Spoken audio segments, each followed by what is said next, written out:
Hello. We are live here getting ready for coverage of the DNC Executive Committee meeting. My name is Ryan Black with Roots Action and Progressive Hub, here with Norman Solomon. Norman, how you doing today? Hanging in and looking forward to this meeting. Yeah, me too. I guess that's probably a good place to start. For people who don't know, what is this meeting? What is a DNC Executive Committee meeting? Well, the Democratic National Committee owns the Democratic Party nationally, and it has two governance bodies. One is the entire DNC, 448 members. They meet twice a year. And in the interim and any other time, the Executive Committee, which is about 60 of the most powerful members of the whole DNC, the Executive Committee has the power according to its charter and bylaws. So these people are running the show. And I think what's notable about this executive committee meeting of the DNC, which is about to start in Little Rock, Arkansas, people have come from around the country. They haven't met for 5 months. And I find that really extraordinary because it's not as though not much has happened since last mid-December when they met. And so, although the whole DNC met at the beginning of February of this year, there's been a sort of lapse, and it remains to be seen whether there'll be much happening in terms of initiatives or responding to the enormous problems, to put it mildly, that the Trump administration has caused. Right. And I guess what could they decide here is probably the next question. Like, what power do they have? Can they actually change things? Can they create a new strategy, or is this just going to be them dotting I's and crossing T's? Well, we'll see if they're doing more than doing a little bit of alphabet shuffling, but according to their bylaws, they can do anything with the party in terms of policy, in terms of initiatives, in terms of structures. And what we don't know is if there's any planning afoot to do any course correction, because by any measure, you look at the polling, you look at the anecdotal evidence. The New York Times had a stunning graph last Sunday, a map with parts of the country that went more red versus blue. And you see just this sea of red and very little blue in terms of the last elections. So this is beyond a crisis. This is an emergency. And after 5 months of not meeting, we'll see whether the executive committee, these 6 or so people, are willing and able to take the initiative. Of course, we should talk about the fact that since the early February choice of the new chair of the DNC, Ken Martin has been in charge, and the chair has enormous power. How much of that will actually be brought to bear remains to be seen. I should note also, Ryan, that the executive committee members convening today in Little Rock are basically the creation of the old chair of the DNC, Jamie Harrison, who was, to put it mildly, subservient to President Biden. And so Biden called the shots, and Jamie Harrison for 4 years pretty much did what he was told.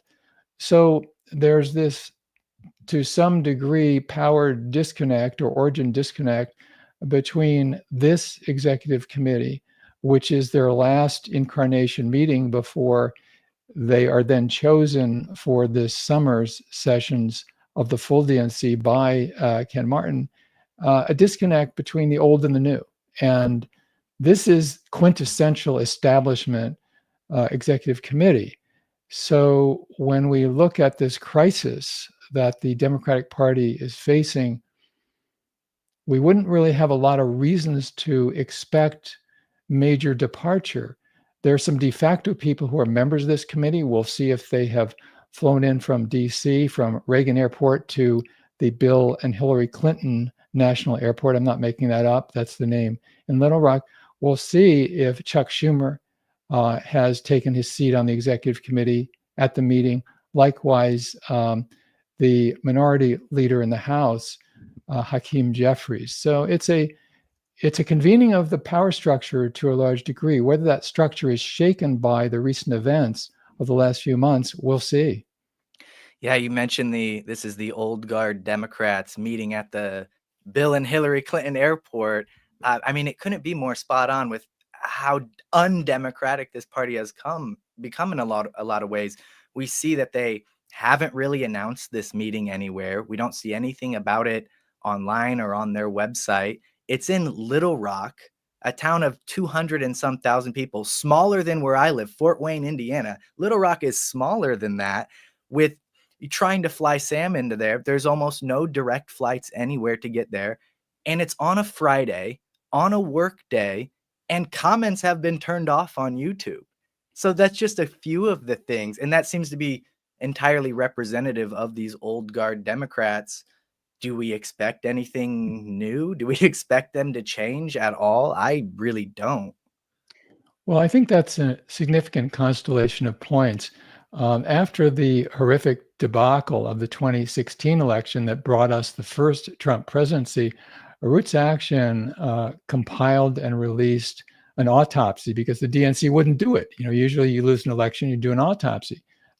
And when under Tom Perez, the chair at that point, representing the Clinton dominant faction, refused to do an autopsy, Roots Action did. It's still up there at democraticautopsy.org. And one of our conclusions was that when you have the hierarchy of the party that is afraid of its base, then you're going to have a disconnect that will come back and bite you. And we've seen that in terms of abysmal turnout. We saw between 2020 and 2024 several percentage points fall off. As I remember, about 6% fall off of turnout from a lot of the base constituencies of the party. And so when it's not that Trump got more votes, it's that Democrats got less. Uninspiring candidate, uninspiring campaign, uninspiring party.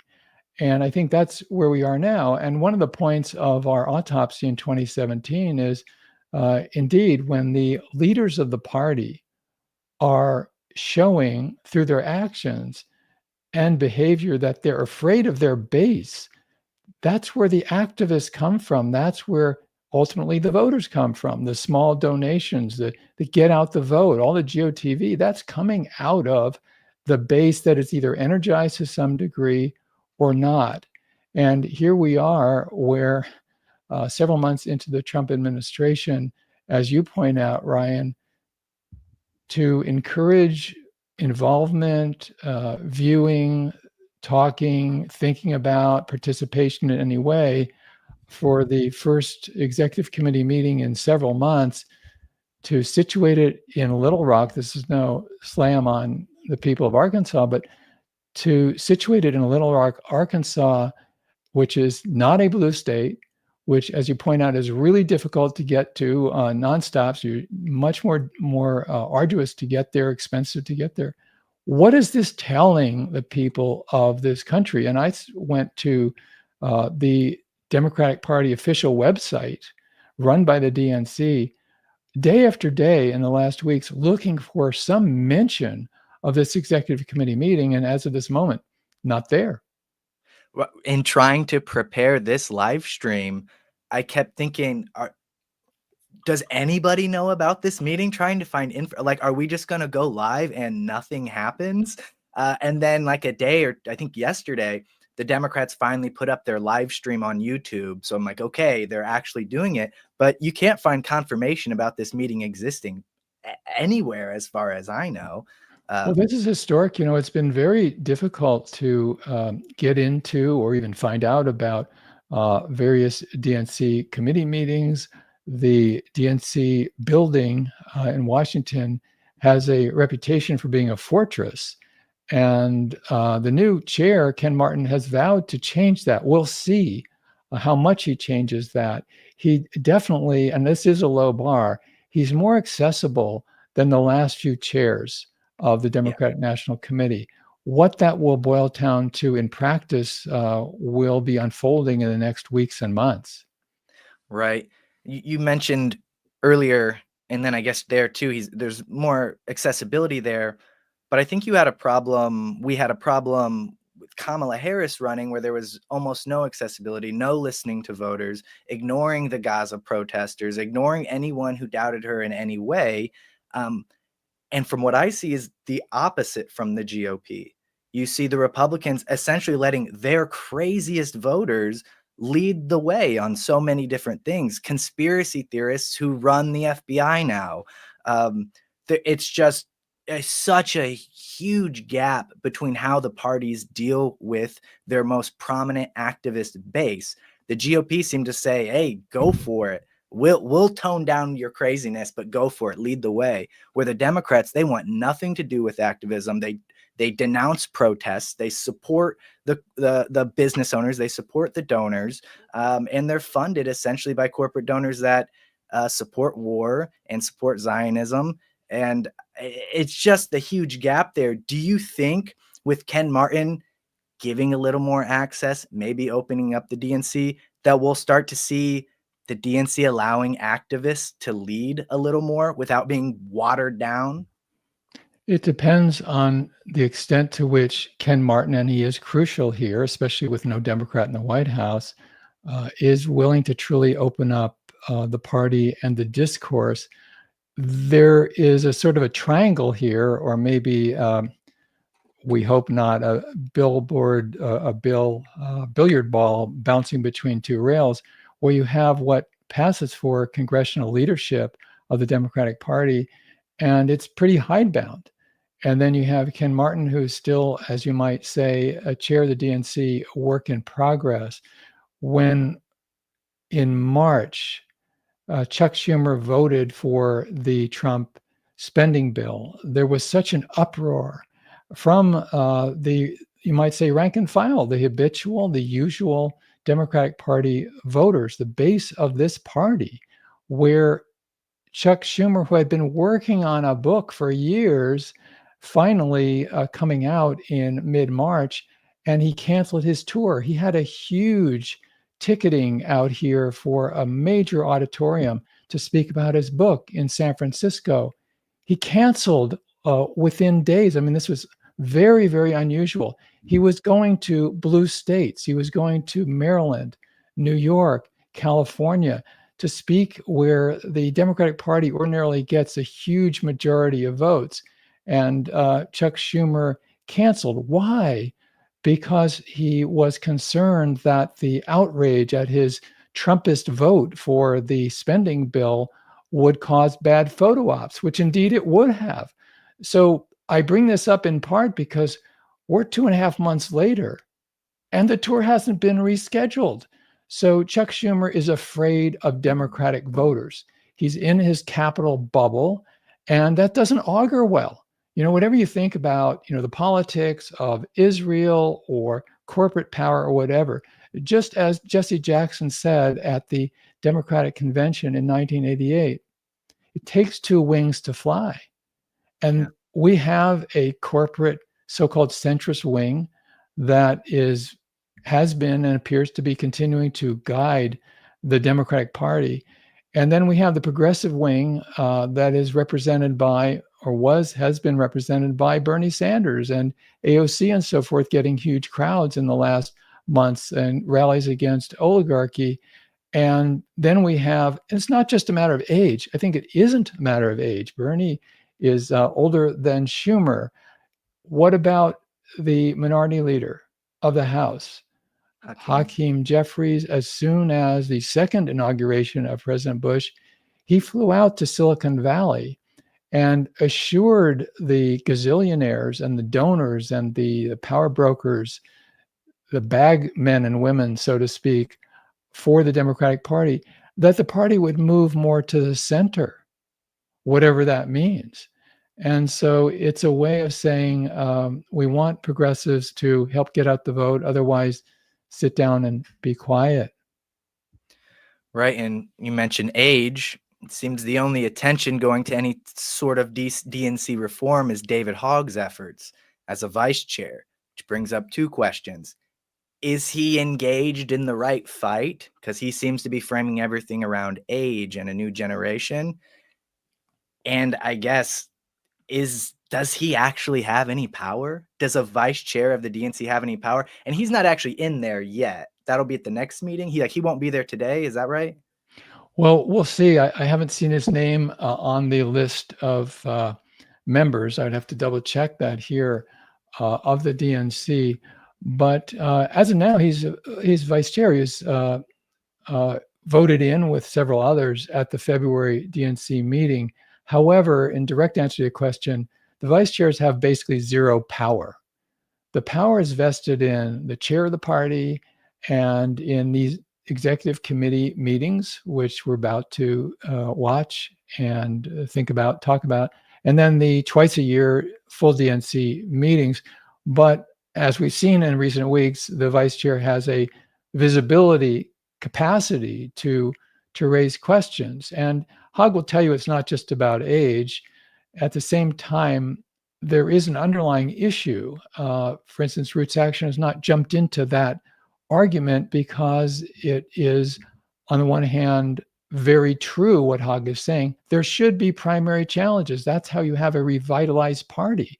Indeed, that's how we've gotten some of the best. Ayanna Pressley in Massachusetts, elected through a primary challenge. Ro Khanna, elected through a primary challenge. This is a way that a party can revitalize itself. So I think Hogg is absolutely correct. On the other hand, when we have officers of the party weighing in primaries, the DNC has a bad history of overtly and covertly weighing into primaries. And I think we want the DNC to stay out of the primary process so that people can basically, not big money and not people with hands on the levers of DNC power, but people at the grassroots, voters, organizers, activists, they should determine who wins the primaries.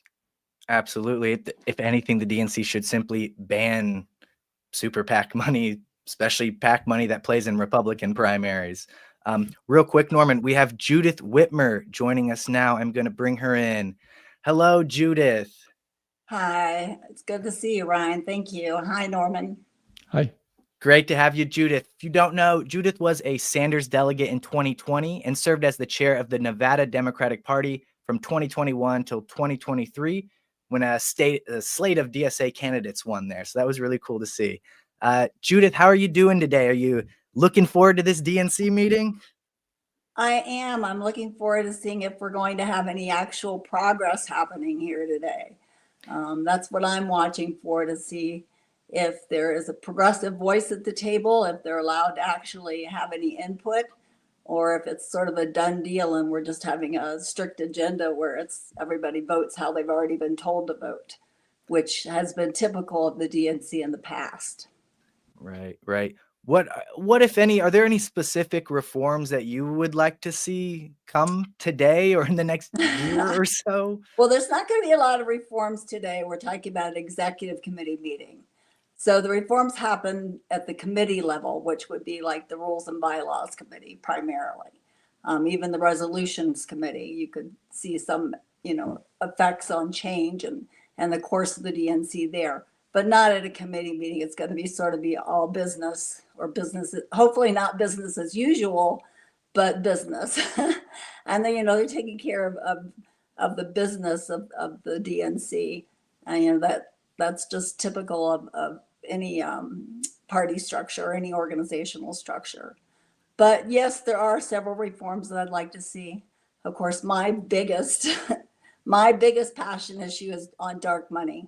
I think that the Democratic Party, at the very least, has to take a stand to ban the use of dark money in Democratic primaries. I introduced a resolution twice as a DNC member. Twice it was rejected. And I think that we have to realize that dark money is having an impact on our voices. I mean, we're to the point where we no longer select our candidates. They're selected for us.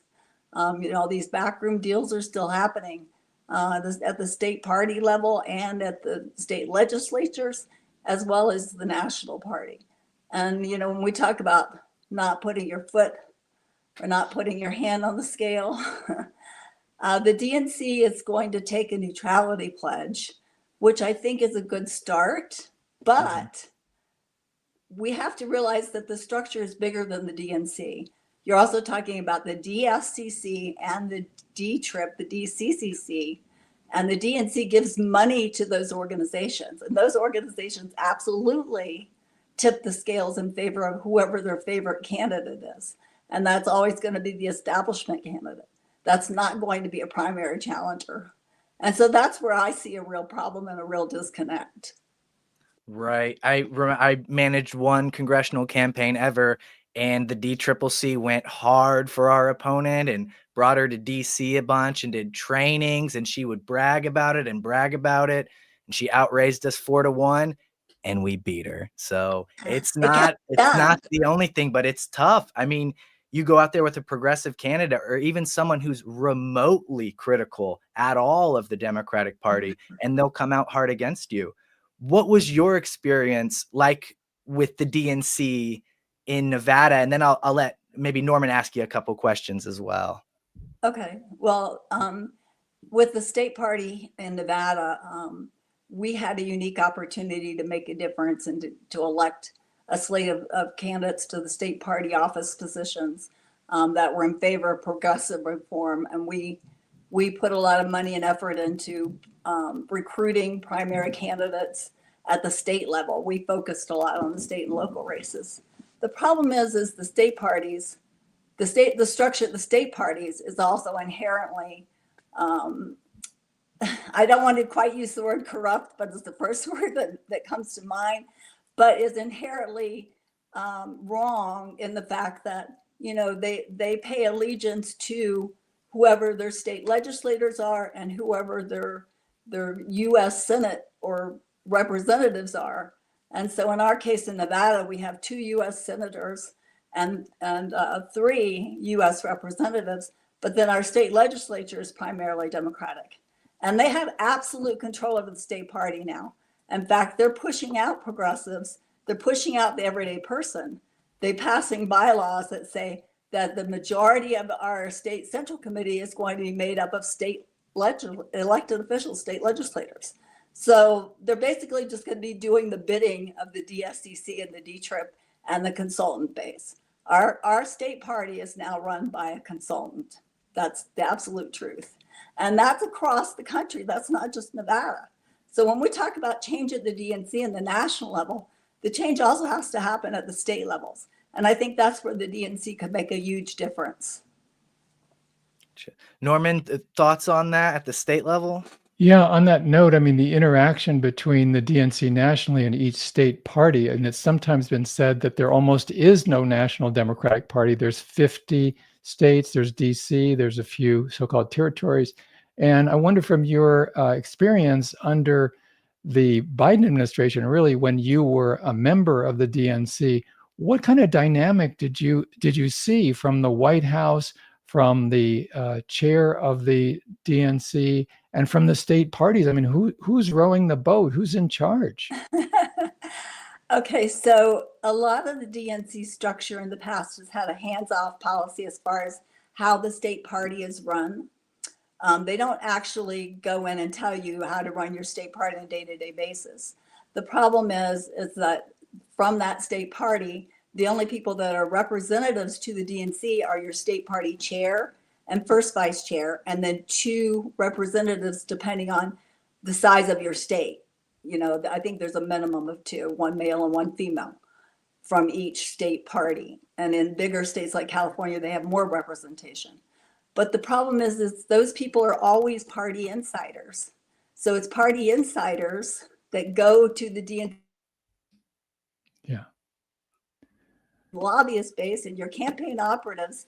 There is no everyday voice. There is nobody representing the average person, you know, and those are the people that are being neglected by the party. Those are the votes we're losing. That's why, and I know in Nevada, and it's true in other states as well, nonpartisan registration is way up, whereas Republican and Democratic Party registration are way down. And, you know, that's a trend across the country. Yeah, I think part of the complacency from the top of the party, whether it's real or just a pose, is that sure, we have our problems, but Trump is going to self-destruct. and the Republican Party is so crazy, the MAGA people will bring themselves down. Well, we've seen how well that's worked. And in point of fact, to the point that you're saying, out here in California, I was on the Democratic State Party Central Committee for 10 years. And I just looked this morning at the list of the California members of the DNC who have flown into Little Rock for this upcoming meeting that starts in a few minutes. And they are people who are just part of the corporate power structure, beginning with Rusty Hicks, the chair of the California Democratic Party, who is helping de facto to lead the California delegation to the DNC Executive Committee. And he is notorious for simply refusing to hear any dissent whatsoever. As a matter of fact, I was on the Central Committee for 4 different chairs, and each one got more and more autocratic, to the point that Rusty Hicks will just literally dictate what the party in California will do and won't do. Other names, we have Christine Pelosi, who is one of the daughters of Nancy Pelosi, a bit more progressive. That's maybe a low bar to jump over. And then other very establishment people from the state party who are now part of the executive.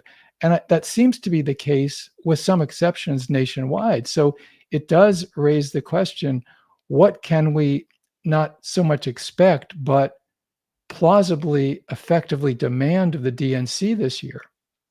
I think the DNC has to start taking a look at the state party structures. And the reason I say that is, I saw some interesting comments by Chair Jane Cleave. She's the new chair of the ASDC. And I think she's amazing, and she's a very progressive voice. And I think we do have some progressive leadership at the DNC. The problem is the rest of the structure is primarily not. But she made some interesting comments about how politics, the parties have got to start paying more attention to local and state politics, which is what we've been saying in Nevada for years. And many of us as progressives have been saying, we can affect change at the local level. We can affect change in our communities. And we get so hung up on the national level that we forget that we can affect change, and it becomes like a domino effect, and we start getting that power. Then that makes a difference. We start gaining more power the more progressives we get into office, even at the state level and the state legislatures. And then we make gains and to, make more headway at the national level. But she was talking about how we need to pay more attention to the rurals and to the state level politics. Well, clearly, the fall off of Democratic Party support and vice versa of people in rural areas has just been a phenomenal disaster in the last 2 decades. I should mention that the ASDC is the National Association of State Party Chairs. And as you mentioned, Jane Cleave, who chairs the party in Nebraska, is now the chair of that entire ASDC nationally. And she has been progressive, and she has really done great work in her state and what she's saying nationally. I do want to say, though, that she told the press, the NBC reporter, and I verified with her that it's accurate, that she believes every state party chair would be very happy to have Joe Biden speak at their annual dinners coming up. And I think that's a disturbing deference, genuflection to the past. When CNN did a survey of Democrats nationwide and asked who most represents the values of the Democratic Party and should represent, Joe Biden came in at 1%. So why would leaders of the Democratic Party tell us that Joe Biden is so valuable going forward to represent, be the face and the voice of the party? And it's not just Jane Cleave. As a matter of fact, Ken Martin, the current DNC chair, said just a week or so ago that Joe Biden has an ongoing role for the Democratic Party. And that goes beyond the call of tactful duty. It's one thing to say he did a good job, whether that's true or not. It's another thing to say we need him in the future. We most distinctly do not need him. He's an anchor dragging down the party. Norman, I think that there's this need for people in the Democratic Party leadership to pay homage or to pay respect. But you can do that without saying, okay, I've got to have this person at every dinner and part of our future or part of, the decision-making process going forward. I don't think that that's not only not a necessity, I don't think that it's something we should be doing or even talking about doing. I don't think that President Biden is even capable of doing that. But that's not for me to judge. But I think party leadership needs to remember that it's not just about loyalty. I mean, we get so hung up on loyalty that we forget that we owe an allegiance or loyalty to our constituents, not just party leadership. And I think that that's the big disconnect, is like, where's the everyday voices? Where's the everyday person? President Biden was President Biden. Now it's time to look forward, not look to the past in that respect. Yes, it's important to look at our mistakes and start learning from those mistakes and take apart what we did wrong. But even there, I don't see a lot of that being done, I just don't see the urgency. And that's what scares me, is that where's the urgency? Where's the outrage from the party? Like, if every day I look at the news and I'm like outraged, I'm so angry the rest of the day. I'm like, oh my God, can we take another day of this? What's next? It's like, I'm fearful for the direction of this country. Why aren't my party leaders, why aren't my elected officials fearful? Why aren't they doing anything? Why aren't they making more of an effort? I don't care if we're not in the majority. There's still things you can do. Remember, the Republicans managed to hang up Obama's whole agenda. Even when they were in the minority, they managed to hang up his whole agenda. So there are things that can be done. Yes, Trump's willing to go there as far as, ignoring the courts and everything else. But there's at least got to be more of a conversation and more of a connection with the everyday voices, with people. We've lost so many of our party faithful. Sure, you've still got the elitist faction of the party, but you've lost the youth vote, you've lost the progressive vote, you've lost a lot of Black voters, you've lost a lot of Hispanic voters. Like, what are you doing to make inroads there? Like, why aren't you out talking with people and understanding what their needs are? And they're going to be different in every community, and they're going to be different in every state. And that's where the DNC has to work hand in hand with the state parties to make a difference, because it's those states collectively coming together that elect our next president. I think you're making key points, including about urgency. And that's where it's so disturbing that in the midst of this really horrific Trump regime, where every day brings another part of an avalanche of assaults on civil liberties and workers' rights and the environment, structures of democracy, and shutting down programs that literally save people's lives with nutrition and healthcare, and the executive committee of the Democratic Party can't meet more often than once in 5 months. I mean, that is part of the disconnect, and the urgency that is reality is being set aside in honor of God knows what. It's really hard to fathom in some ways. It's a cliche, functioning in a bubble, but that seems to be a lot of what's going on at the top of the party. I think so. And I think a lot of it is the focus has been so heavily on whatever the White House wanted and raising money. It was all about raising money. It just became a money-making machine, a money laundering machine for the DS and the D trip. And, whenever the Democrats have a Democratic president, the White House calls the shots, and we have to get away from that. I mean, that I was told, Chair Harrison could only do so much because he had to report to the White House and he had to take orders from the White House. And we can't run a party that way. I mean, we can't run a party of the people that way. That's not a very democratic process. Now, nobody has really ever accused the Democratic Party of being democratic, but I will say that we have to remember that we've got to bring all those people to the table if we want them to vote. We can't expect people to just come out to vote if you've ignored them or just asked them for money for years. I mean, that's not going to be enough. It hasn't been enough. I mean, Biden, well, we won in 2020 running against Trump, but just barely. We just barely eked it out, state by state, just barely. And so, we're back to being a swing state in Nevada, and we were getting towards the road of being solidly blue, and now we're back to being a purple state. And we can't make progress that way. We have to think about doing things outside of the box. We have to think about how we engage people, how we get to people. And that's going to take the DNC making some reforms, including even if they have to step in at the state party level to make sure that the state party is being inclusive as well and not becoming some elitist party that's shutting out everybody. Like that's happened in Nevada, just like you have in California.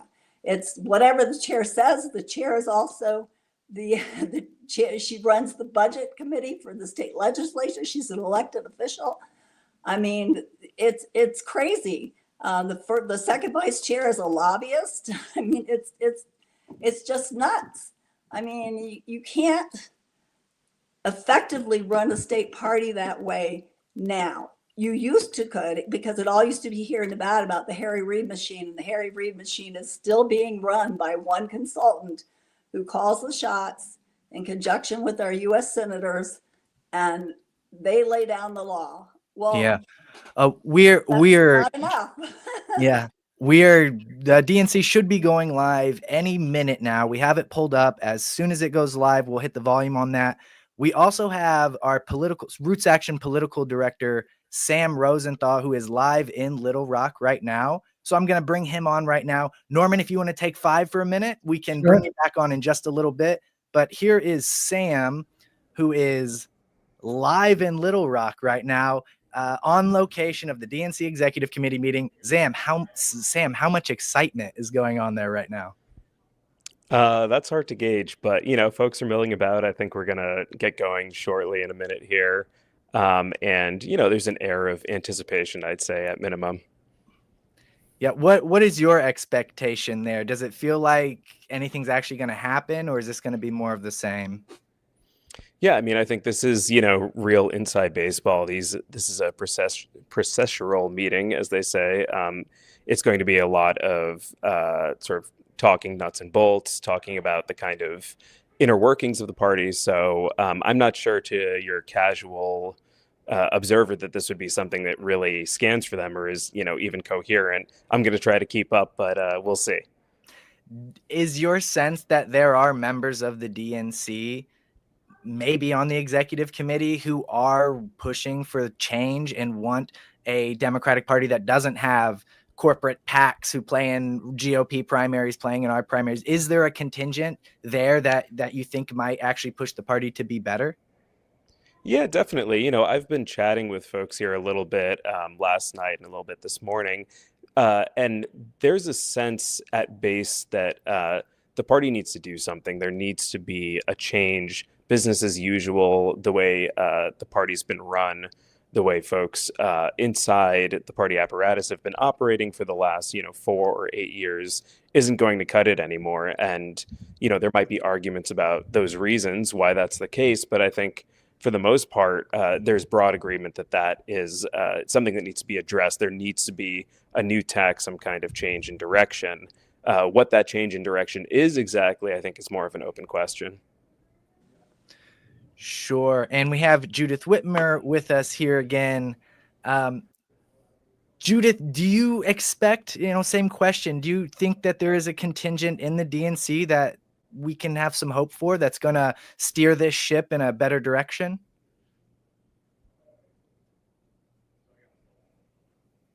Oh, do we have you, Judith? Oh, maybe not. I'm not hearing her right now.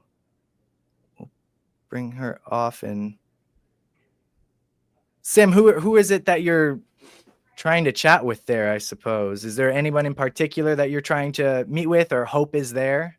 Yeah, we're going to try to grab a few members of the executive committee here and talk to them about what they see, what their vision is for the party going forward. As I was saying, there's certainly a sense that there needs to be a change. This is just one dimension of the Democratic Party.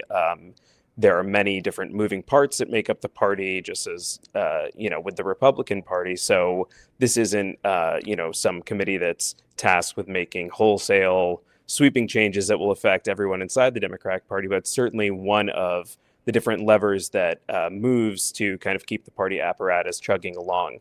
So there's a number of people here who are fairly influential within the DNC. This is a high-level committee meeting. So decisions that are made here are going to ramify throughout, other subcommittee decision making within the party itself. So we'd like to see what their vision is, what their hope is for a new Democratic Party, what sort of pivots, strategic and otherwise, they're going to have to make to really bring this party into the next decade here. And it looks like we are starting to get going here with Ken Martin. Yeah, I'm going to bring Norman back on, and if Judith joins us again, I'll bring her back as well. So here's Norman again, and we'll listen in. For Little Rock students, enhancing public safety and improving the quality of life in Arkansas's capital city. We are grateful to have him here with us today. He's in his second term. He's a young elected official doing great work already building this city. Please welcome Mayor Scott.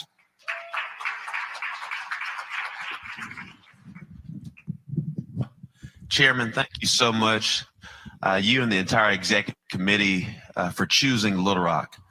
Before I get started to give some preliminary remarks, I can't be here today without recognizing the godmother of Arkansas politics, the wind beneath my wings.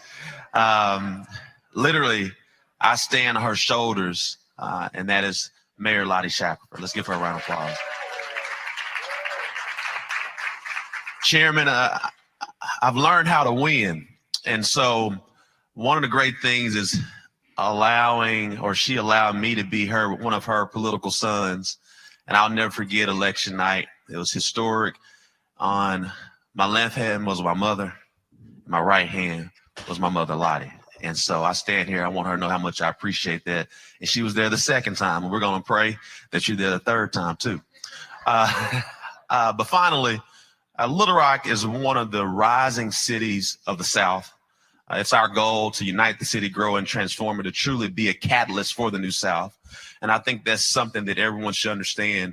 We just recently found out that over the past 5-year average, when you look at peer state capital cities and other regions, that we are the number 2 and the fastest growing region here in the South. And the number 1 is Nashville. And we know the type of growth Nashville has experienced. And so, taste of that being here today. We say thank you for choosing Little Rock, and thank you for spending your money. And so on your way out to the airport, make sure you spend a little bit more before you leave. But have a great one. Thank you. Thank you so much, Mayor. At this point, I'm going to go off script because you heard the mayor mention Lottie Shackelford. Of course, you all know her. And I think most of you know that she was a pioneer. She was the first Black woman to be the mayor of Little Rock, Arkansas. She's led our women's caucus for years. She's served with all of us, helping to build the party. Please give a warm welcome to Miss Lottie Shackelford. Thank you, Mr. Chairman, and thank you, Mr. Mayor. He is doing a super job. And I don't just say that in his presence. I think when you travel the streets of our city and you talk with the people in our city, they too will echo those same remarks. And I want to say to Mr. Martin, our chair, as he came in the door and somebody was trying to get him in, he said, "No, I've got to go get my name tag." And somebody said, "I think it's up there." I said, "Mr. Chairman, you have a new position." And so we want to, on behalf of Little Rock, Arkansas, and the Arkansas Democratic Party, we want to welcome Chairman Ken Martin, all of the officers of the DNC, and all of you to Little Rock. Little Rock is a city, as I tell folk all the time, Arkansas is a sparsely populated state, little less than 3 million people in the state. So we're the capital city. So when we're here in Little Rock, we're the big city. When we get outside the borders of the state, we're not so big, but we think we are. So your being here helps us still claim, I'm big on Little Rock. And that's a slogan that we have. And I want you all to share that when you go about your daily lives. Just tell folk, I'm big on Little Rock, and make certain you come back and they do too. We have a strong Arkansas Democratic Party. And the first time in a long time, this last cycle and this cycle, we have a very active Democratic Party, particularly with the Democratic National Committee. Under our chair, Grant Tennille, our vice chair, Janie Cotton, our national committee woman, Johnny Roebuck, and our national committee man, Dana. Seems an expectation early on is complimenting each other and telling each other how great the DNC and Democrats are doing, even though I think evidence suggests the opposite. So, we just want to say, we stand here in Arkansas with all the enthusiasm, with all the hope that Democrats always have, knowing that we may be on one level now nationwide, we may be on this level statewide, because I keep saying we're ruby red. But I tell you what, we're working 365 days of the year, knowing that we're not going to say ruby red. And I feel that's what everybody in this room is feeling. So our hope is that you all will feel as we feel. Little Rock full of surprises. DNC full of surprises. We're going to have wins, wins, wins. So come on, Democrats. Let's be true Democrats. Work like we know how to work. We are going to truly make this country great again. Thank you, Ms. Lottie. Thanks for all of your work for our party, and thanks for hosting us as well. I do want to just shout out a few folks that Lottie mentioned. Of course, Chairman Grant Tennille and Vice Chair Janie Cotton, who hosted the ASDC here for the last few days. And from all that I've been told, it was a great first meeting for our ASDC president and the state parties, who had a lot of fun. I was out with them till about 2 o'clock last night singing karaoke. Norman and Judith, Roger, you were there. Hop in at any point, and I will drop the yes, volume Little of the Rock meeting, has especially if really they're showed off complimenting all week, each and we other really for appreciate 20 all of you. minutes, I also want to acknowledge someone who's a great friend, who was my colleague at the ASDC, served as our Midwest Regional Director for many years, who this is her hometown, Little Rock. I first met her when she was Executive Director of the Arkansas Democratic Party, and I remember saying to her, if I ever get the chance to steal you away from this state, I will. And she came to work with us at the ASDC. My great friend, Karen Bradford Coleman, right back there. Thank you, Karen. So look, members, I now hereby call this meeting to order. As we begin, please rise if you are able to join me in reciting the Pledge of Allegiance.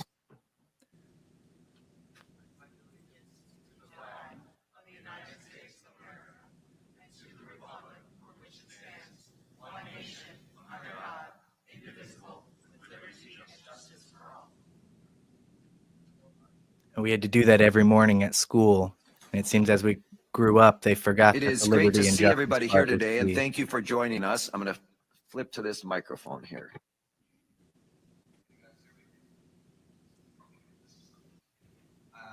It is extremely important to our party that this meeting is accessible, not only to members, but to Democrats across His the mic's not country, which is why we're live streaming today's meeting.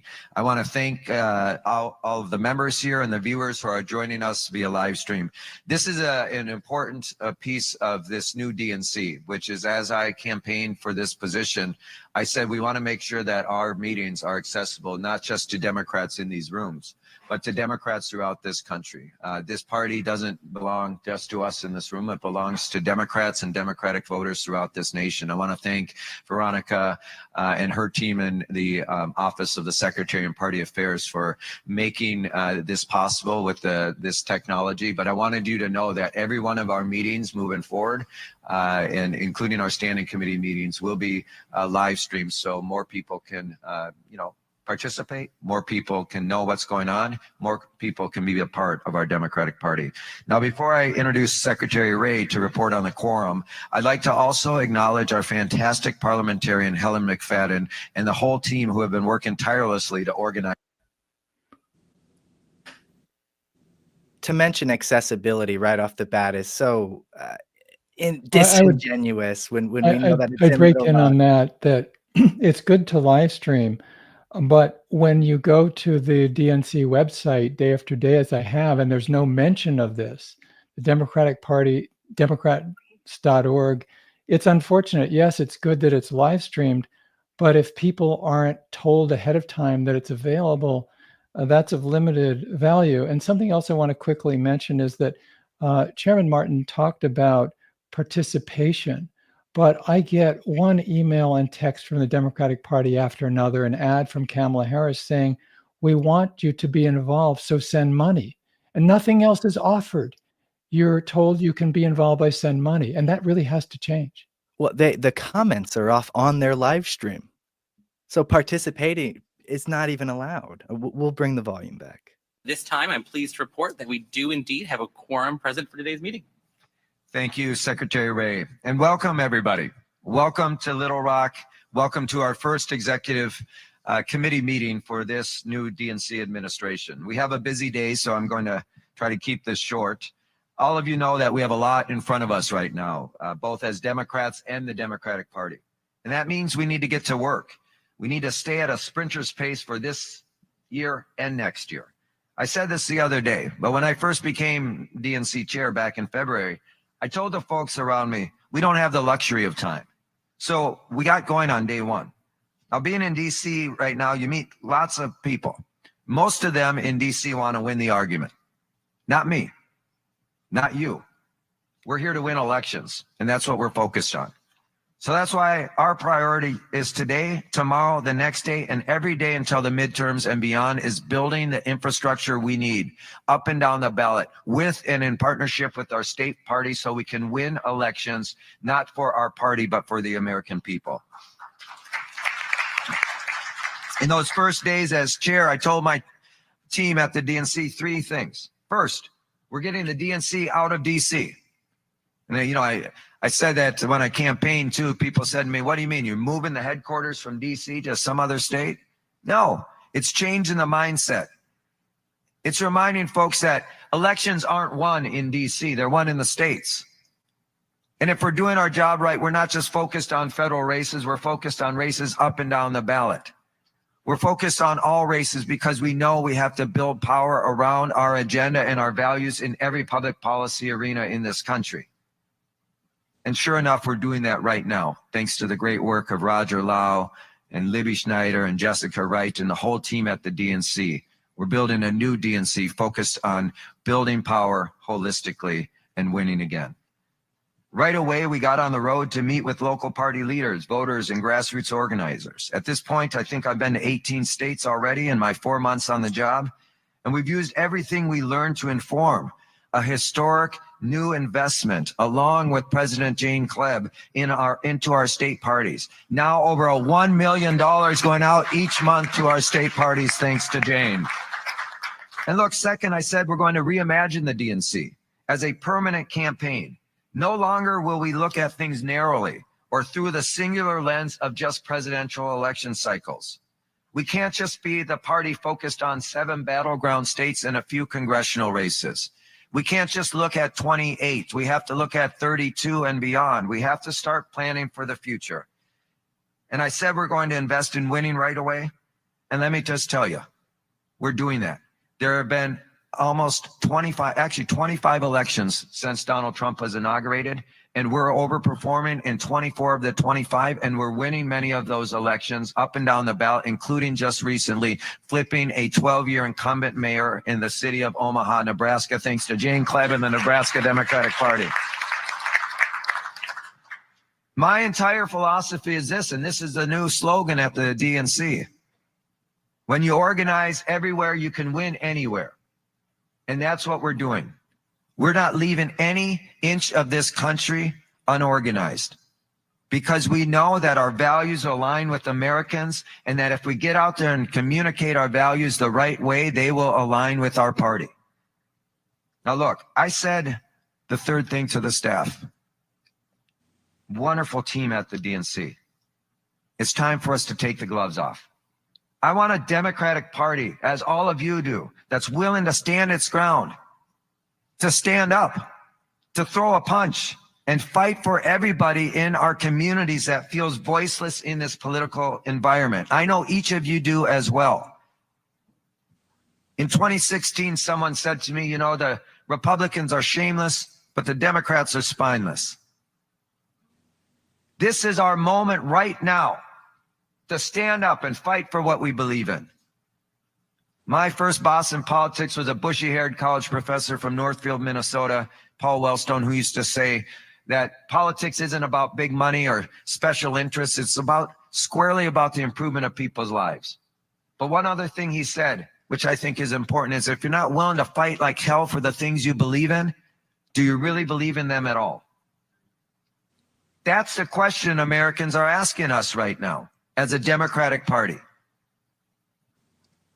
We should never separate the lives we lead from the words we speak. We should always stand up. If we say we believe in the things we believe in, we should stand up and be willing to fight for them. And that means throwing punches. That means stiffening our spine. That means making sure we absolutely live our values every day. We speak our values and we speak our whys to the American people so they know it's not just words, but it's action, that the Democratic Party is going to stand up for you and your families and for communities throughout this country. Now look, we've launched a 24/7, 365-day war room. We're not simply going to react to the lies and harm. We're going on offense. We're setting the tone. We're countering misinformation, and we're putting those cowardly Republicans on their back foot. And it's also why we've organized more than 120 town halls throughout the country. And I say, if Republicans are going to be cowards and hide their faces from their own voters, well, then Democrats will show up and talk to those voters. We will give them a voice and a platform for the pain and the anguish and the destruction that this Trump administration is inflicting upon the American people. And you can expect a lot more of these throughout the summer. It's only been a few months. Sunday marks 4 months to be exact, but we're building momentum.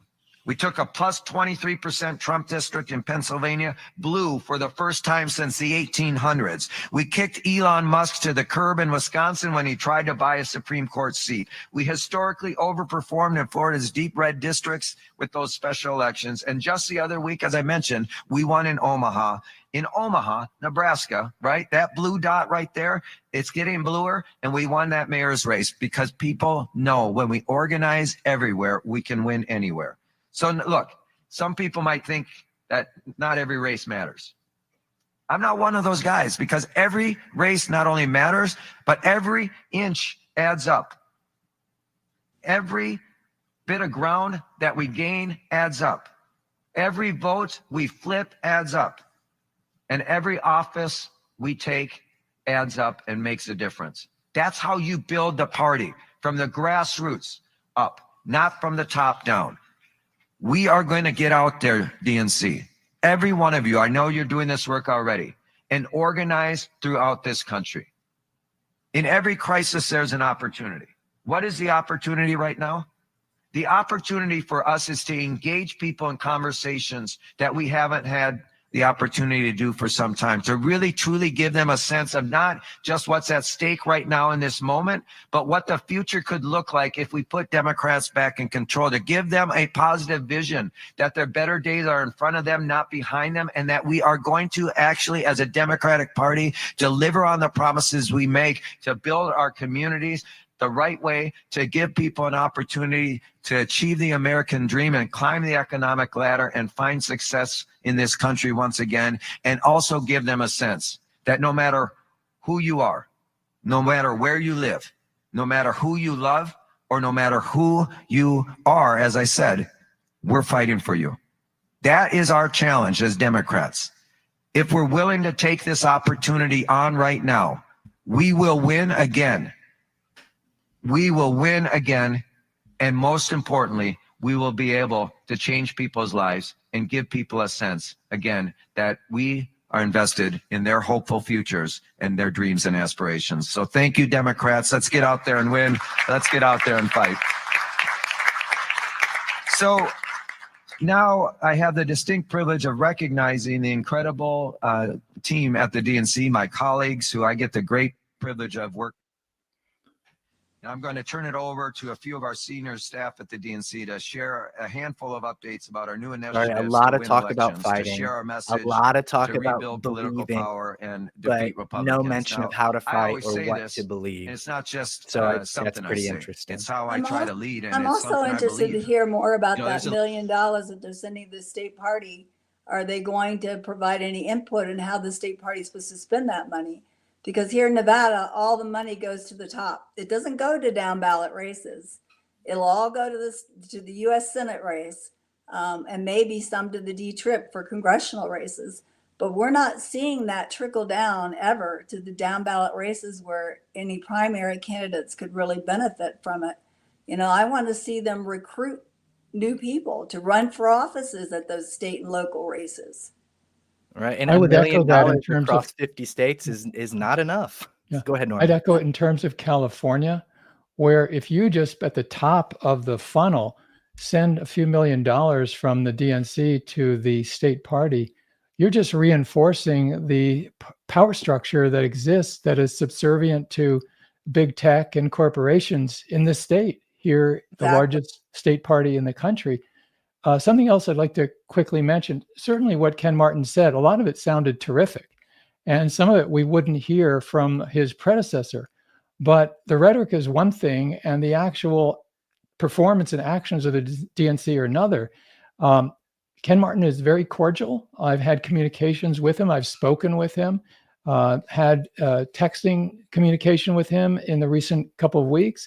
And he, 2 or 3 weeks ago, invited for us to submit agenda items. And I don't know that any of what I have submitted will be on the agenda, but let me very quickly run down 3 key bullet points of what I sent to him a week ago. One is mobilization of DNC members to divide each one of their states into regional areas of responsibility, with each member responsible for methodical outreach neighborhood by neighborhood. And when you look at how many members there are of the DNC, 448 of them, this could be done with resources. Get serious about going door to door, going to events, looking at each neighborhood, dividing up the country, and not simply depending on raising money to do TV ads, but really reach out to people with dialogue, with literature, with events, with roundtables that are on the ground. Another is what I urged could be called launching Democratic Summer and Democratic Autumn, or whatever the name would be, to invite and welcome all concerned individuals and groups to actively participate. This would be a horizontal thing. It wouldn't be vertical. And lastly, a clear declaration from the DNC, not only that it's going to rebuild the party from the ground up, but that it's going to end taking billionaire money and taking this dark money that's polluting the party. Yeah, Sam, quick thoughts before we go back to the meeting. Yeah, so you heard Chairman Martin there talking about his vision for a new DNC. So a lot of emphasis early on, heavy on the changing character of the DNC. He talked about some steps he's taking to reform DNC practices already, live streaming this meeting and others, talking a lot about town halls. You also saw Chair Martin talk about these races that special election races that were won, flipping some Trump districts. So they're, pointing to some successes that happened very early into the chairman's tenure, arguably too early for his tenure to have had any impact. But, looking at those special elections as evidence that the party's trending in the right direction, I think that's an open question. But certainly there's an emphasis on a new direction, new practices. And I think that's really that was sort of the fundament of what we heard from Ken Martin's speech there. Right. And, that's great that they flipped Omaha. Let's keep in mind that that is on the tail of the independent Senate campaign that ran in Nebraska that brought in so much support. It's not the work of the Democrats. Let's go back to the meeting. Initially, she decided she wanted to focus on rural organizing, right? Because she wanted states like her, kids like her, and families like her in these rural communities and red states to have a voice and have representation at the DNC to make sure that we're truly competing everywhere. I'm so excited that after having served as chief of staff under Chair Harrison's DNC leadership, that Ken decided to offer her and bring her an opportunity to lead our team and lead our effort and all the electoral stuff that we're doing. It's so critically important. I could not ask for a better partner. So Libby, I'm going to pass it off to you. I gotta say, as a woman from the Midwest, nothing makes me more uncomfortable. You don't have to. I got it. Thank you, though, for the teamwork. Nothing makes me more uncomfortable than hearing nice things about myself. But thank you, Roger. As Roger said, my name is Libby Schneider. I have been around the DNC for a while, so worked with many of you in different iterations, and am just truly honored to work under Ken's leadership, under Roger's leadership. In addition to being, the most talented operatives, they're also just really good dudes and really good to our team, to our incredible team who, as others have said, really work their tail off. So I appreciate that so much about them. In addition to winning races, they're doing it while being really kind and generous with our talented staff. So I was not out until 2 a.m.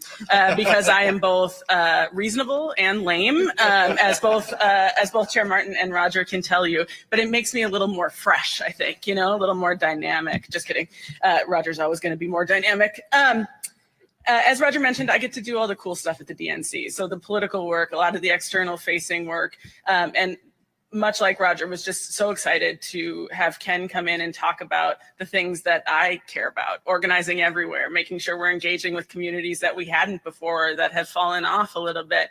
And so we are doing that work at the DNC. I am part of a small but mighty, and won't be small for long, political team at the DNC, but we've been doing just incredible work. I am going to introduce very quickly in just a minute my colleagues, Obi Rahman and Malik Houghton, who have been spearheading our town hall effort. We have done over 130 town halls. I think Jane has done 111 of them in Nebraska, but they have been really, really successful. And Going to bring on Dr. Jim Zogby now. So just to put some context, like that amount of work has gotten done in a really short amount of time. And it allows us to engage with folks who will be our best volunteers and to hold Republicans accountable and to do the work we need to do to capture this really unique energy that is happening from people's rage right now. So I want to introduce Obi Rahman, who is our state's communications director. Obi is a hustler. You guys have seen him at meetings. He's incredible. He works with all of the state party teams so well, and we're so lucky to have him. And Malik Houghton, who is absolutely cursed with working with me constantly. But please join us, guys, and thank you. Thanks for joining us, Dr. Zogby. We'll get to some commentary here in just a minute when we get a lull in the meeting. All right. Hey guys, we are super excited to be here. We're super excited to talk about this. This has been one of my favorite things that we have done over the last couple months. The thing that I think is really cool about our town hall initiative is that this was kind of the first thing like that we did that was both DNC and ASDC. And through all of our state parties as well. So this was like true coordination when we were still standing things up. And it's gone really well so far. So what we're going to do here is we're going to kind of walk through, kind of the impetus for this, how it's going so far, and kind of the next iteration of these town halls. So to start off here, the impetus of this, for right after the Doge cuts back in February, Republicans started to get pushback at their own town halls. We saw that in ruby red districts, such as in Kansas. We saw that really all over the country. And what we we started monitoring these, right? We have a very good research team that is on top of everything, that they are eyeing everything that's happening across the country. We were shocked with how the reddest of districts, Republicans were getting shouted down, right? There were veterans at these districts. There were, constituents who you wouldn't necessarily think would be angry at Republicans for everything that's happening, especially with how new the Trump administration was. But they were getting shouted down. They were getting booed. They were getting jeered. And we were not the only ones to take notice of this. Republicans took notice of it as well, too. NRCC Chair Richard Hudson soon issued an edict that Republicans should not be hosting town halls. They thought that they could do whatever they wanted. They thought that they could get out of that they could get away with it. But when we thought about it, we were like, okay, if they're not hosting town halls, what can we do to fill that void? And with that, I will pass it over to Malik. Thanks, Obi. We can go to, there we go. Thank you.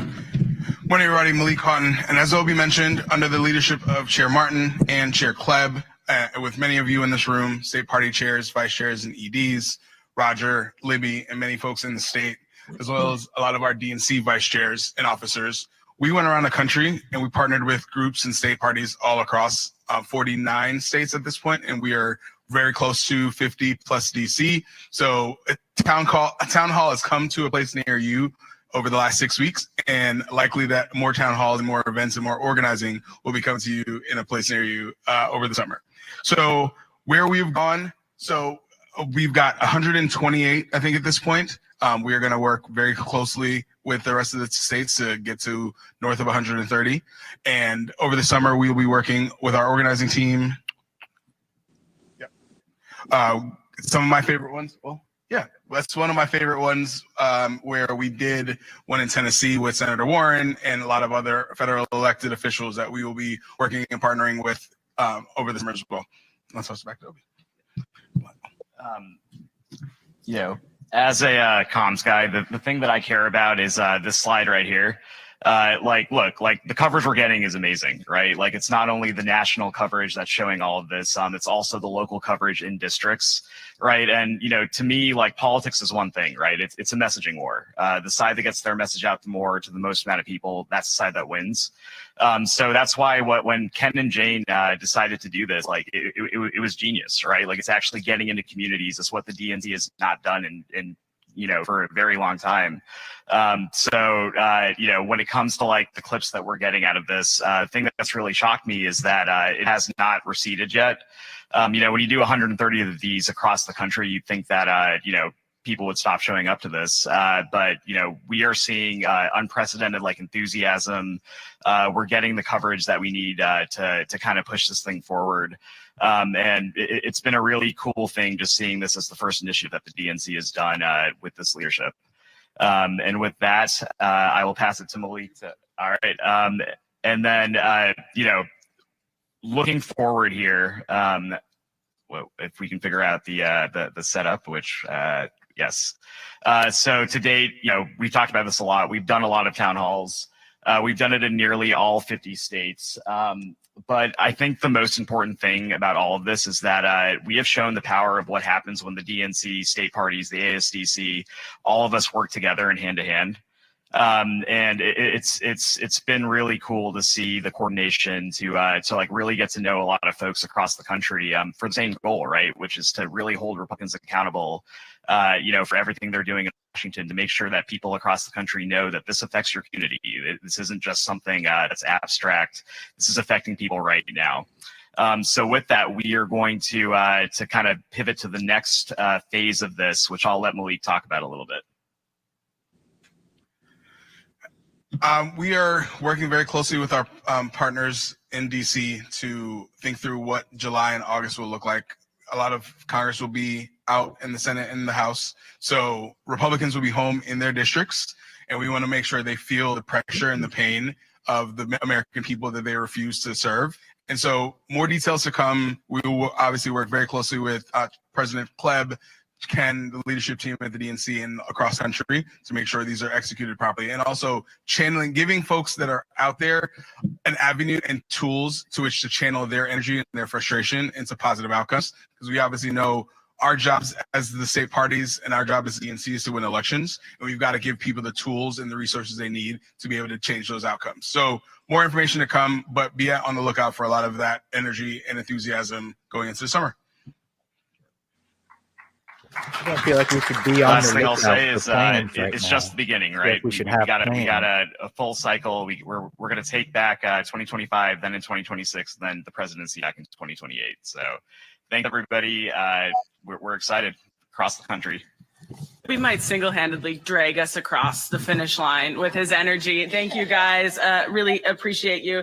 And again, just another shout out to President Club, the ASDC team. As you all know, in these state parties, sometimes there's 2 staff, 3 staff. We are asking a lot of them in conjunction with our small but mighty staff and really pulling off Herculean efforts. So I want to say thank you again.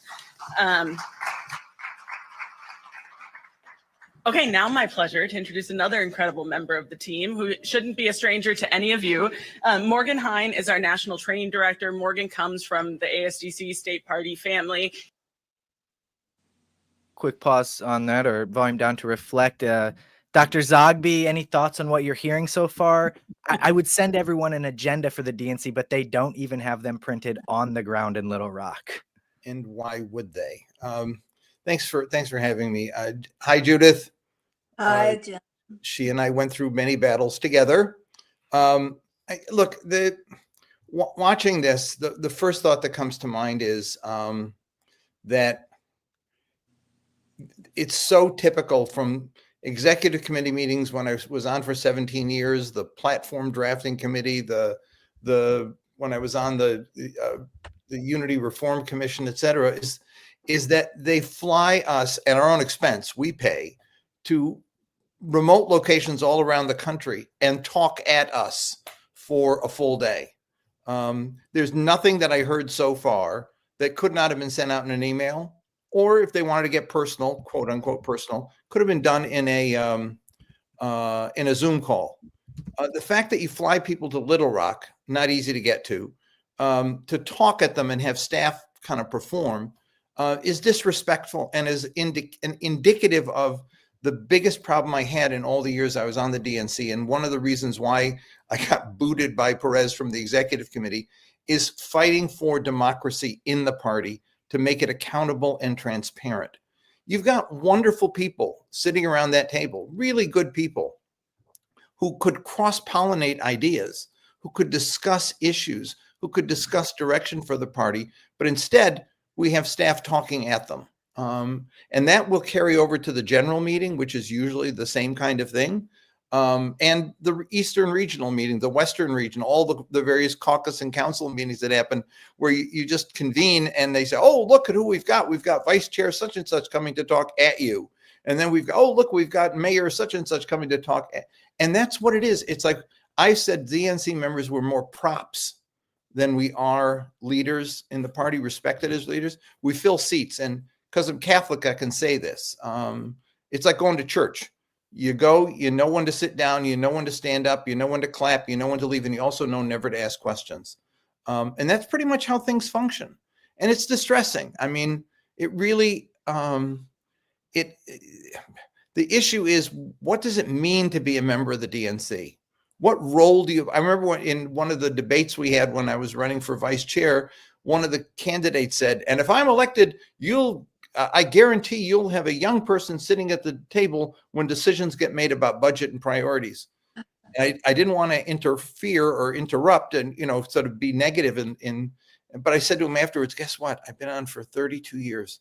There's never been a discussion about budget priorities. There's no table and there's no chair to give to anybody. It doesn't matter. You simply get the budget. You're told what the budget is. You're told what the priorities are. And basically the priority is raise money for candidates or for the party. But it's not to make decisions about the direction that the party goes. I have to tell you one thing, I like Ken Martin a lot. And I think his heart's in the right place. Breaking through the culture of the party as it is going to be very difficult for him. And I feel bad about that. And Jane Klebb is amazing. She's a force of nature, and I think she's going to be wonderful. But again, there is a culture here that has to be changed, and it's a really difficult row to hoe. That's it. That's my speech. No, Thank you. and Jim is absolutely right. And I would add to that, not only do you not ask questions, you are also told how to vote in advance too. So you know how you're going to vote on a matter or not vote, as is the case in at some times, since it was the case in one of our resolutions that Jim and I co-authored on dark money. The members of the resolution committee were not even allowed to vote. So. And I'd been chair of that committee for 11 years and knew most of the people on it, and went to them afterwards and I said, why? Why wouldn't you even let us have a discussion? Why wouldn't you second? They wouldn't look me in the eye. I felt like it was the Bulgarian Communist Party circa 1955, and Judith and I were Comrade Trotskys. Judith, Jim, I have a question for you. I remember being in the room of the Unity Reform Commission in 2017, and you had resolutions for financial transparency, accountability, finally actually seeing a budget if you're on the DNC. What became of all that? That is the biggest and best story that has never been reported. Norman, we passed those resolutions. It was a fight, but we got the Hillary people to agree. I even went to one member of the committee who told me, I'm on the Hillary team, but I agree with what you're doing. Here's how we did it in my state. And I modeled the proposal after that we have an elected finance oversight committee that would be elected by the membership and would report back to the membership. And we'd have a debate to fulfill the bylaw requirement that said annually the DNC should review the budget and the effectiveness of expenditures and staff. That's what the budget said. That's what the bylaw said. Well, it passed. It went to the staff. When it came back at the next meeting, that was out. It was deleted. And I said, how could you do that? They said, well, we decided it wasn't workable. I said, we decided that we wanted to pass it. Anyway, it got dropped. And then if you look now in the bylaws, it no longer says that annually the DNC should review. It now says that annually the finance committee should review. And the finance committee, as per Tom Perez, was appointed by the chair. And so it's an appointed committee to have oversight over the expenditures by the chair. And remember, we got into this whole thing over Debbie Wasserman's under the table dealings that were shady. And so you're going to let the chair appoint the committee that's going to oversee the chair. Right. Really? That's what happened to it. Norman, it got passed and it got dropped. It just evaporated. Yeah. This Hopping in culture- real quick. Go ahead. Judith, if you have, I know we only had you scheduled till 1:30. So if you have Yeah. anything else you want to say, and then you can hop off if you'd like, feel free to stick That'd be around. great, Diane. Yeah, and I was just looking at them talking about party staff boot camps and stuff. The problem again is unless they take a real look at how the state parties are structured and try to make changes at that level so that they're more inclusive, so that they include more people and more voters, more Democratic voters, as well as organizers. Like we're losing grassroots organizers within the states because they're kept outside of the party structure. Like they're like pariahs in a lot of states. And if you don't include those grassroots activists within the party, then you're not going to achieve these organizing goals they're talking about, because it's all staying at the top. It's all staying very elitist. And the structure is, all that money is, and it's not transparent at the state party level either. State parties don't hold budget reviews. And it's not transparent there. And it's all still going to the top of the ticket. And we're not recruiting people, everyday people, to run for state and local offices. And we're leaving school board offices to the Republican Party. The Republican Party's taking over our school boards within our communities. We're losing ground. And if we want to talk about, what Ken Martin is talking about, progressives have been talking about that kind of organizing for years. And we're finally hearing those talking points within the DNC. But if you're not doing something on the ground to change those things, then you're not going to achieve those organizing goals. You can't keep shutting out grassroots from the party. And that's what's happening. It's happening at the state level. It's happening at the national level. And when Jim talks about the DNC members just basically they're holding a seat. He's exactly right, because we found that out, and Jim's done it a lot longer than I have. But just trying to organize around a resolution to ask the Democratic Party not to allow dark money in a primary, in a Democratic primary. We could not get them to pass that, but even take a real look at it. And that's a problem. That kind of culture, what Jim is talking about, is what's got to change. And it's going to take more than having, Ken Martin and Jane Cleave at the top. It's going to take a lot more than that. It's going to take a willingness to change that culture.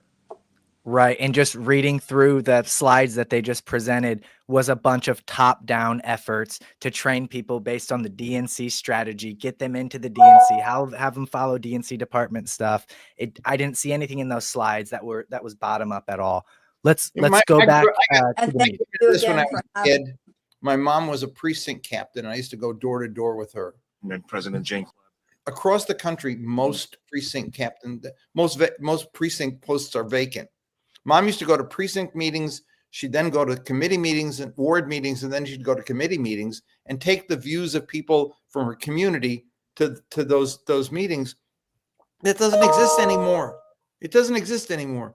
I mean, I'm glad we're doing a town hall, but where's the party meeting? What does it mean to be a member of the Democratic Party other than you get emails begging you for $3 by midnight? That's what it means. I'm on a list. But do I have a say in the party? Am I involved as a grassroots person? We paid tens of millions of dollars in the last election to hire canvassers to go door to door. My mother and committee, precinct captains did that for free. They were part of the party and wanted to be part of the party. We're hiring people from one part of the country to go to another part of the country and canvass. And after it's over, the party doesn't even get those lists. They stay with the consultants. The stranglehold of the consultant class over the money of the party is a criminal enterprise, really, and it's got to be broken. And we're going to get right back to the meeting now. The difference between a paid canvasser and a volunteer canvasser is just the biggest void you can imagine. It's the difference between someone going and slipping a piece of paper in someone's door and walking away for someone knocking, having a good conversation. Can I make one final point? Sure, and then we got to go back to the meeting. I do want to say one thing, is that organizing within the DNC can be done, but you have to have enough members that are willing to do that organizing to affect change within the party structure. Yeah. And we don't currently have that because of the way the DNC members are selected.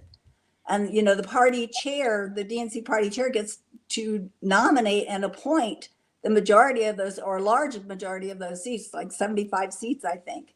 And so that, it's more, it may be more than that. Jim can correct me on that. But, if we don't have progressive members of the DNC, we don't have everyday voices in the DNC that are willing to do that organizing. And the reason I say that it is possible is because not just the unity reform, we saw some organizing for that. But in 2020, I know Norman will remember this, as DNC delegates to the national convention, we organized around voting no on the Democratic Party platform if it did not include Medicare for all. And we received a large number of votes. We organized around that issue, and we got over 1,400 votes when the DNC finally released the vote count of the number of national delegates. We received quite a few. We got a lot of support for that initiative. And that's the kind of organizing we're going to have to think about in the future if we really want to affect change, because I don't know that we're going to affect that change with the same system in place. And that's it for me, guys. Thanks again. Thank you so much for joining us, Judith. We will see you Thank soon. you very much.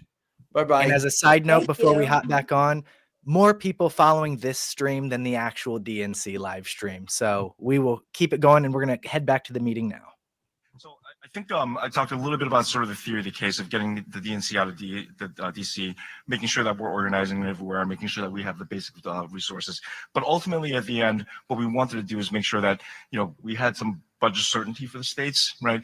The DNC for a long time did provide funding, to state parties, and increased over the years, from 5,000 a month to 7,000 a month, 10,000 a month, and then under Jamie Harrison, 12,500 a month. We wanted to make sure that we're getting that money early so that state parties can plan, they can have some budget certainty, but I also wanted to make sure that the DNC was in a strong position, not all of us collectively, weren't negotiating throughout the year. So the first thing I would say is, for one of the first times ever, the ASDC and DNC worked out a historic 4-year agreement, that would ties through the presidential election, and that's a big deal, right? That's a commitment, 4-year commitment that gets us through the presidential campaign. The second thing, as Ken mentioned, it's the DNC is now more than ever sending $1 million a month, over $1 million. It's 1.2 million that goes out every single month to state parties, guaranteed, no strings attached, and that's a 58% increase from the last agreement, and that's significant. As I said before, part of this was our data swap agreement too, making sure that we have made significant investments in protecting our data, protecting the DNC and our state parties' primacy over the voter file, making sure that we never have data leakage. All the volunteer work that gets done where we're collecting voter file, voter contact information goes back to the state parties, goes back to the DNC, so we can push it back out to campaigns and candidates to make sure that we're having the best-in-class data to talk to the right voters. And then, you heard a little bit about the incredible work that Morgan and her team are doing around training. That was enabled through this SPP agreement. We've increased the number of national trainings and regional trainings that we're doing, and also the largest budget we've had ever for the DNC for training, nearly $1 million a year, just dedicated to just that. Now I just want to be clear. This is baseline funding. This does not, again, preclude us from making additional investments into critical states and races that are coming up. Do we have a different slide? Oh, here we go. Are you doing this one or me? Okay. Unless you really want No, to. no, $1 million I defer to a you, year Roger. across No, well, 50 hi everyone. parties Thank you is for having me this afternoon. I'm Lauren Harmon $240,000 Murphy, per. Executive Director of the ASDC. I'm so thrilled to be a part of this team. Thank you, Chair Martin. Thank you, President Klebb, for these historic agreements. We are really going to do some amazing things for our state Democratic parties, and that's going to enable us to win elections and make people's lives better. So thank you. Couple of top lines I just wanted to bring home for you this afternoon about the state party partnership agreements. We are increasing the monthly allocation for state parties, as Roger said, from $12,500 to $17,500 a month for all state parties. That's a baseline. That's money they can rely on, budget around, count on, and really get some great things done. A couple of things to note here. This, for the first time ever, will include the territorial parties as well as Democrats abroad. All of our 57 state Democratic parties are going to be treated as equal partners in this work because they all have critical work to do. We are also going to increase the money for the Red State Fund. That's 23 state Democratic parties who have the most urgent need to be building infrastructure, from $2,500 extra a month to $5,000 extra a month. This will really allow them to supercharge their organizing efforts, make sure they have the right staff on the team to be getting things done. As our data and training needs become increasingly more complex, they'll be able to keep up with those demands. So we're just incredibly thrilled about that.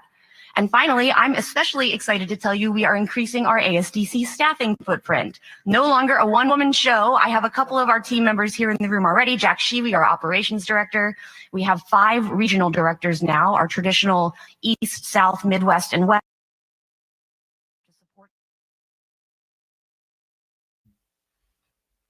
I keep forgetting to unmute. Norman, that $17,500 per month, that's $210,000 a year. It's really enough to hire at most 3 staffers across an entire state for a year. I don't know that that's enough to change things. It's almost shocking to see these kind of numbers when you compare them to, and this is with a B, not an M, more than $1 billion spent in a few months by the Harris campaign. And so to describe it as top down is such an understatement. There's such a reliance on TV ads and consultant fees. This is where the profit is in the Democratic Party consultant game. And so it's a penny unwise, pound unfoolish, you might say, however you want to look at it, to be spending such a paltry amount of money for the state parties. And how much did Elon? What the parties are doing. Right. And meanwhile, there's a tremendous amount of money raised and spent for TV ads, which do not necessarily get out the vote at all. Right. And how much did Elon just spend in Wisconsin? 20 million or something? He was giving away millions of, I mean, Well, it does go to the point that you can beat big money if you have what's called a ground game, if you have grassroots support, if people Right. are energized, if people are motivated, but you can't beat something with a lack of enthusiasm. And, that's what we saw, the fall off of turnout under Kamala Harris. And so far, and we're seeing this on the screen in terms of basically people in corporations will recognize the PowerPoint technique. But here, people have flown from the DNC Executive Committee all over the country to Little Rock to sit and basically be consuming a PowerPoint presentation and what is on the surface a good pep talk from the chair of the DNC, Ken Martin. But aren't they supposed to be dealing with the Trump crisis concretely with deliberation? That just so far, and we're about a hour into the meeting, just doesn't seem to be happening. Yeah, I'm hearing we're going to slightly increase our spend and we're going to do lots of top-down training. And that's our plan for 2025 and 26. No tactics, no strategy that's new. This is all basic. We have one of the comments in the chat. Yeah, it's India. It's India Walton's comment. Here we go. It's not genius. It's basic organizing, but the messaging is flat. And I think that's exactly what they're saying. Oh, we're going to do basic organizing that everyone already knows what to do. We're going to put enough money in so that we can hire maximum 3 extra people per state. And that's just not giving me much hope. Lauren, and just wanted to say thank you to Chair Martin and President Klebb. This is truly, sort of a manifestation of this vision that you both had. Really putting your money where your mouth is about investing in states and state parties and local elections. This is so important. Every single state party I've talked to, in particular red states, talk about how critical and important this is for just basic planning, but basic organizing, basic investments.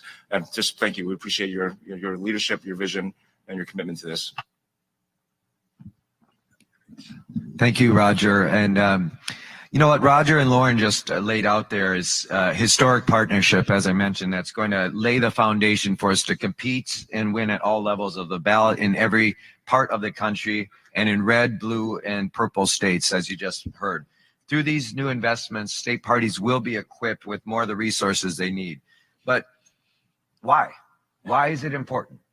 What is the role of political parties? Of course, we're here to win.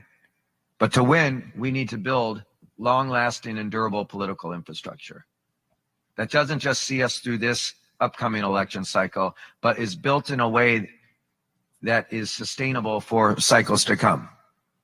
Candidates come and go. The institution that remains is the political party. We have to invest more in our infrastructure. And I won't say less in our candidates. But I want you to think about the way things work now is we invest in singular candidate campaigns and hope that through those investments, we're building something long-term. Imagine if we flip the script, which we're trying to do. We invest in long-term infrastructure so that when the candidates come along, they already have something to plug into. They have something that they can rely on. Because our role is to basically build something that can take it off of their plate so they don't have to do everything. That's the lens in which we see this work. Both long-term, holistically, knowing that we are the institution that will be here come hell or high water. In the good times, and even right now in the bad times, people are relying on what we build to help us win. And so I'm so pleased and grateful that the ASDC President Jane Klebb and the ASDC put together this terrific plan. And it would not have happened without their work of bringing a proposal forward that truly envisioned what this party could be. And I would ask President Klebb to say a few words. Jane. Thank you, Chair Martin, and thank you to all the state chairs and vice chairs that are also with us today, not only around the table, but there's a few of them in the audience as well. You know, this was a much easier negotiation process, having a fellow state party chair being on the other side of the table. Chair Martin had also helped lay some of the groundwork in the plan that we presented to him. So that was also easy. So I just want to make sure in full transparency, he gets credit where credit is due as well. You know, I often try to describe to state parties, to folks who aren't in party world, that if you believe that kids deserve a quality education with strong teachers and a safe, you know, place to go every single day to be educated, you know, they need a really good building, right? And state parties are basically the building in every single state, and our candidates are the teachers. And we have to constantly be investing in the infrastructure. When Mississippi only has enough resources to have one staff person in an office that has black mold, right, there is a fundamental problem in our party infrastructure. With these resources, they are literally moving into a new office space. They're hiring 2 additional staff members. And they're going to be able to meet the moment, because when Brandon Presley came and he was a strong candidate running for governor, they didn't have the infrastructure to support him. They didn't have the county parties. They didn't have a state party strong enough to support the momentum at his back.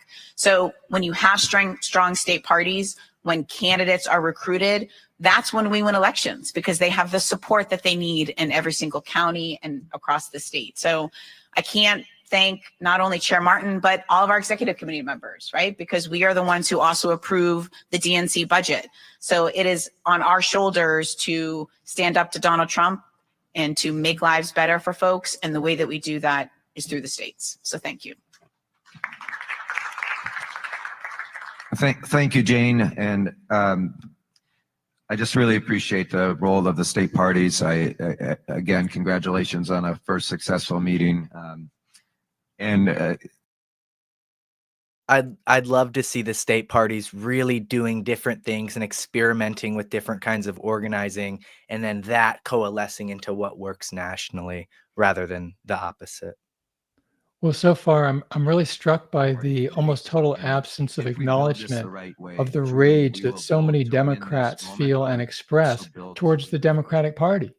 And it's as though that's in some other universe, but it's not. I was a state party chair. Right. But because I see the value proposition every single part of the country I go, I see hardworking Democrats fighting tooth and nail just to build up support around their agenda and their values, sometimes with little to no recognition or resource, and oftentimes without the success that you see in other parts of the country, but nonetheless, they toil away. And that work needs to be supported. That work needs to be celebrated. That work needs to be lifted up, because that's how we build our party everywhere so we can win anywhere. So I just thank you, Jane, and thank you to the state parties. I'd like to take a moment now to acknowledge our new DNC officers. And look, in the 4 short months since their election, this group, this is an amazing, amazing group. Each of them to a T has brought their whole self to this cause and to this movement, and is committed to unifying our party, building our party, and making sure that we're winning everywhere. So collectively, they have traveled to 21 states. They've even traveled across the seas to connect with Democrats abroad. Thank you, Malcolm. They have represented the party at local Democratic events. They've completed hours and hours of call time. They've crisscrossed the country supporting Democrats running up and down the ballot. I see most of our officers are here with us today, and you'll see all of our officers reflected on the screen right now. It's an amazingly diverse group of officers. More importantly, it's an amazing, amazing set of humans who really truly believe in what this party represents, what our potential is, and the fight in front of us. They believe in the work that we all do. So officers, when I call your name, which will be in alphabetical order, I want you to just stand to be recognized. So I want to start with Associate Chair. Lots of this stuff today, it seems like, Norman. Lots of congratulating ourselves, patting ourselves on the back. Yeah, I saw in the chat one of the people watching our Roots Action Progressive Hub live stream that the comment, I think, was very astute. This is a lot of self-congratulation. And that is unfortunate because, yes, that happens at meetings. People should be affirmed for their work. That's not why people should be flying from around the country to meet in one place when they're on the executive committee and then ostensibly deliberate. That's what we are watching and listening for. That's why we care. And I'm sure we could stipulate, as the lawyers say, these are nice people. They work hard. Let's assume that. But the fact is that there's a crisis in this country, and it's getting worse every day. And the Trumpist forces are on a rampage. And you wouldn't know that from the kind of discourse going on, nor are we hearing any concrete deliberation or scenarios beyond the building of infrastructure, which is necessary but insufficient at this time. Right. It's just the maintaining of the unity narrative that as long as we're united, if you care about something, you're never united. If you care deep, think about the things you care most about, you will argue forever about them. You love them. You're passionate about them. To see no debate or anything, it's shocking. And you know, good news though, is we do have and I guess we should go back to Ken Martin, but Ken Martin has told me and has told others, he doesn't believe in Democrats criticizing each other in public. And that is a formula for a stultified party. Right. The GOP did it very publicly and they came out very much on top. Good news. We do have the wonderful Senator Nina Turner with us now, joining us. Hello, Senator Turner. How are you doing today? Hi, I'm fine. Ryan, how are you? We're doing as good as we can watching a DNC executive committee meeting. Yeah, I came in on the tail end. And I had the wrong link. I've been trying to get in here for like 15 minutes. So I'm so glad it's all good.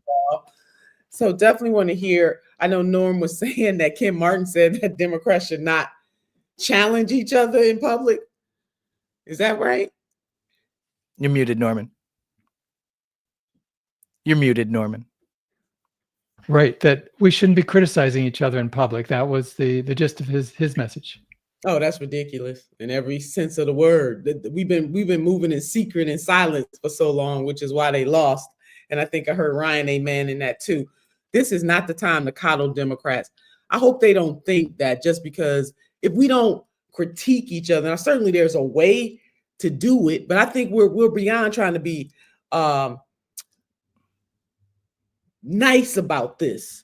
It is because of neoliberals. It is because of the Democratic Party that we got a Donald Trump 2.0. It is because of them that millions of people are going to be losing their Medicaid, et cetera, et cetera. So time to be nice is over. We got to be direct. We have to be revolutionary. We have to be strong. Our vision is non-negotiable. And the same people who got us in this mess cannot get us out of this mess. You know, Norman and Ryan, do they think that the faithful of the party don't know? Do they understand that the Democratic Party has a 27% approval rating? That's not because any of us or anybody else who has the courage to challenge the Democratic Party. It's not because we're challenging the Democratic Party. It's because the Democratic Party has not been challenged to this point. 27% approval rating. That tells us all we need to know. Right. And one big thing it tells you is that from this meeting and those numbers, it's more of a social club than a party trying to win a lot of the time. And I think that's what we got to break through. I want to see you fight. If you're not fighting, you're not caring. You know, I jump in, Senator Turner, I saw you and Jim Zogby at the Unity Forum Commission a little bit earlier on this live stream. He was talking about the efforts to transform the party at that point in terms of transparency. Where's the money going? Who does it go to? For what purpose? And you were part of that fight. And I wonder from this vantage point, 8 years later, where you think it's gone. No, where I'm really disappointed, Norman, really, all that hard work. Many of you may or may not know kind of how, people hopefully remember how this came to be. It was an agreement between the Sanders and the Clinton campaign after the 2016 election cycle. And even for Senator Sanders to get the people like me and others who are fighters like Dr. Zogby and others on there was really hard way to go. We were outnumbered, obviously, by neoliberals, but we still pressed through. So my shorter answer to that, Norman, is that I'm really disappointed. The Democratic Party is into performative politics. That's what they do. They, meaning the leadership. I'm not talking about the faithful, but the leadership of the party is very performative. And it always catches up. And so all these many years later, I have not seen any real substantive change within the DNC apparatus itself. And we would hope that when we change leadership, that structures would change. Because this is not just a matter of changing the face, or does the person lean a little more progressive than the straight up neoliberal we had. It is, does this person have the intestinal fortitude, the ovarian audacity to change the system? And one of the things that Chairman Martin could do right off the bat to show that he rocking and rolling a different way is to say that Democrats will take no more dark money in primaries, period. I wish both parties would ban it. So I understand the argument of Democrats having a harder way to go in the general if they did that. Okay, I'm for it all the way, but we can have that argument about the general. But to show that you really want to change in this party one way, there are other things that need to happen, is to ban dark money in primaries. Have not heard that. Well, I have heard the new chair of the DNC, Ken Martin, say that it's okay to take money from good billionaires as though that's the only alternative to getting crushed in a general election. And as you know, as well as anybody, the Bernie Sanders campaign broke the mold by saying, no, you don't need billionaire money. You can get huge amounts of money in small doses. Absolutely. We proved it. I mean, they thought that Senator Sanders was out of his mind and he was not a serious presidential candidate when our campaign said we're going to do it with grassroots dollars, and he outraised in grassroots dollars as history is laid out. Even Secretary Clinton. There is no doubt that there are some good billionaires, even though I don't believe billionaires should exist. Amen. There are some good money people out there, ultra wealthy people out there. There's no doubt. But see, Norman and Ryan, that ain't what we're debating, though. We're not debating the goodness of one individual. We're debating the rot of an entire system. And so if they are a good billionaire or a good multimillionaire, they would understand and be supportive of us that they and people that are in their economic strata should not be able to buy elections. See, that's what a good billionaire, a good multimillionaire would say. So we got to stop making this about the individuals and make it about the entire system. Yeah, that's absolutely right. We're going to hop back over to the stream. Senator Turner, if you feel like commentating, you just go ahead and start, and I'll bring the volume down on the meeting. Additional ballots. We plan to conduct them with the same amount of time as the previous ballots. The DNC will utilize a vendor called Election Buddy, an online voting software to facilitate the voting process. Some of you may have already taken the Election Buddy training, which has been offered online. I have, and I was able to follow it. So if I can, you can. The Office of the Secretary and Party Affairs has begun and will continue hosting training sessions, as well as you'll see in the announcement, regular office hours, so members can cast their ballots with live technical support during balloting. Separately, the Rules and Bylaws Committee also met on June 13 to recommend the rules of procedure for the election and fulfilling of vacancies for at-large DNC and executive committee members. These are separate rules from the ones we've just discussed. The rules of procedure for at-large DNC and executive committee members will be considered by the full DNC member at our August meeting, not in the election. Senator Turner, we brought you in for the most exciting segment of the meeting. Our Rules and Bylaws Committee, thank you for your time, and I'll turn it back to you, Chair, and take my finger off this button. There you go. Thank you, Chairman.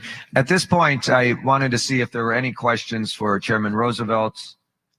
While we don't have our Credentials Committee chairs here, are there any questions for Chairman Roosevelt on the rules report? I think this is the first time we've seen. Thank you very much for your work there. In the words of a famous coach, it is what it is. It is. There you go. Excellent. Thank you so much, Jim. And As you just heard, one of the main orders of business at the August DNC meeting will be to elect the at-large DNC members and to ratify my appointments to our standing committees. While these lists are usually not shared until right before the DNC meeting, I am proud to share with you today a list of 60 at-large nominees and 11 executive committee nominees, as well as my appointments to the standing committees. They will be passed out to you around as here, and these will also be emailed out to the membership. Historically, at the second meeting of the DNC elects 75 at-large members from a slate submitted by the chair and ratifies the chair's appointments to standing committees, which has traditionally included about 30 or so members for credentials, rules and bylaws, and resolutions. Budget and Finance is confined by our bylaws to 9 members, in addition to the National Finance Chair and Treasurer. The list of nominations and appointments I've shared with you are partial. In April, I shared with you that I would be asking the caucuses and the Youth Council to select nominees to add to my slates directly, and those nominees will complete the slates for at-large members and standing committee members that you will receive before the DNC meeting. I firmly believe that building these slates collaboratively will result in a stronger DNC. The DNC's caucuses and the DNC Youth Council will meet virtually in July to elect at-large nominees and standing committee. I mean, I see some of the same usual people who've been in control this entire time, Norman and Ryan. And that's not to indict all of these people. Don't get me wrong. But again, the same people who got us in this mess can't get us out.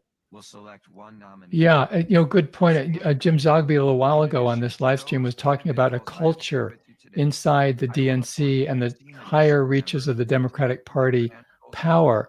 And it's so difficult to change a culture. One of the disturbing things to me in this meeting so far has been the praise for members of the DNC staff who are around during the previous chair who took orders from the Oval Office. And we're looking now at a situation where this executive committee of the DNC is the old one.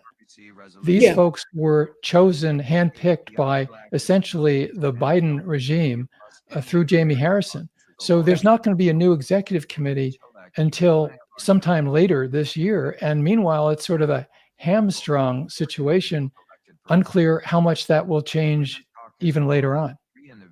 I agree with you, Norman. And all of these variables and factors are important for people to decipher whether or not this new leadership is really serious about changing the Democratic Party from the top.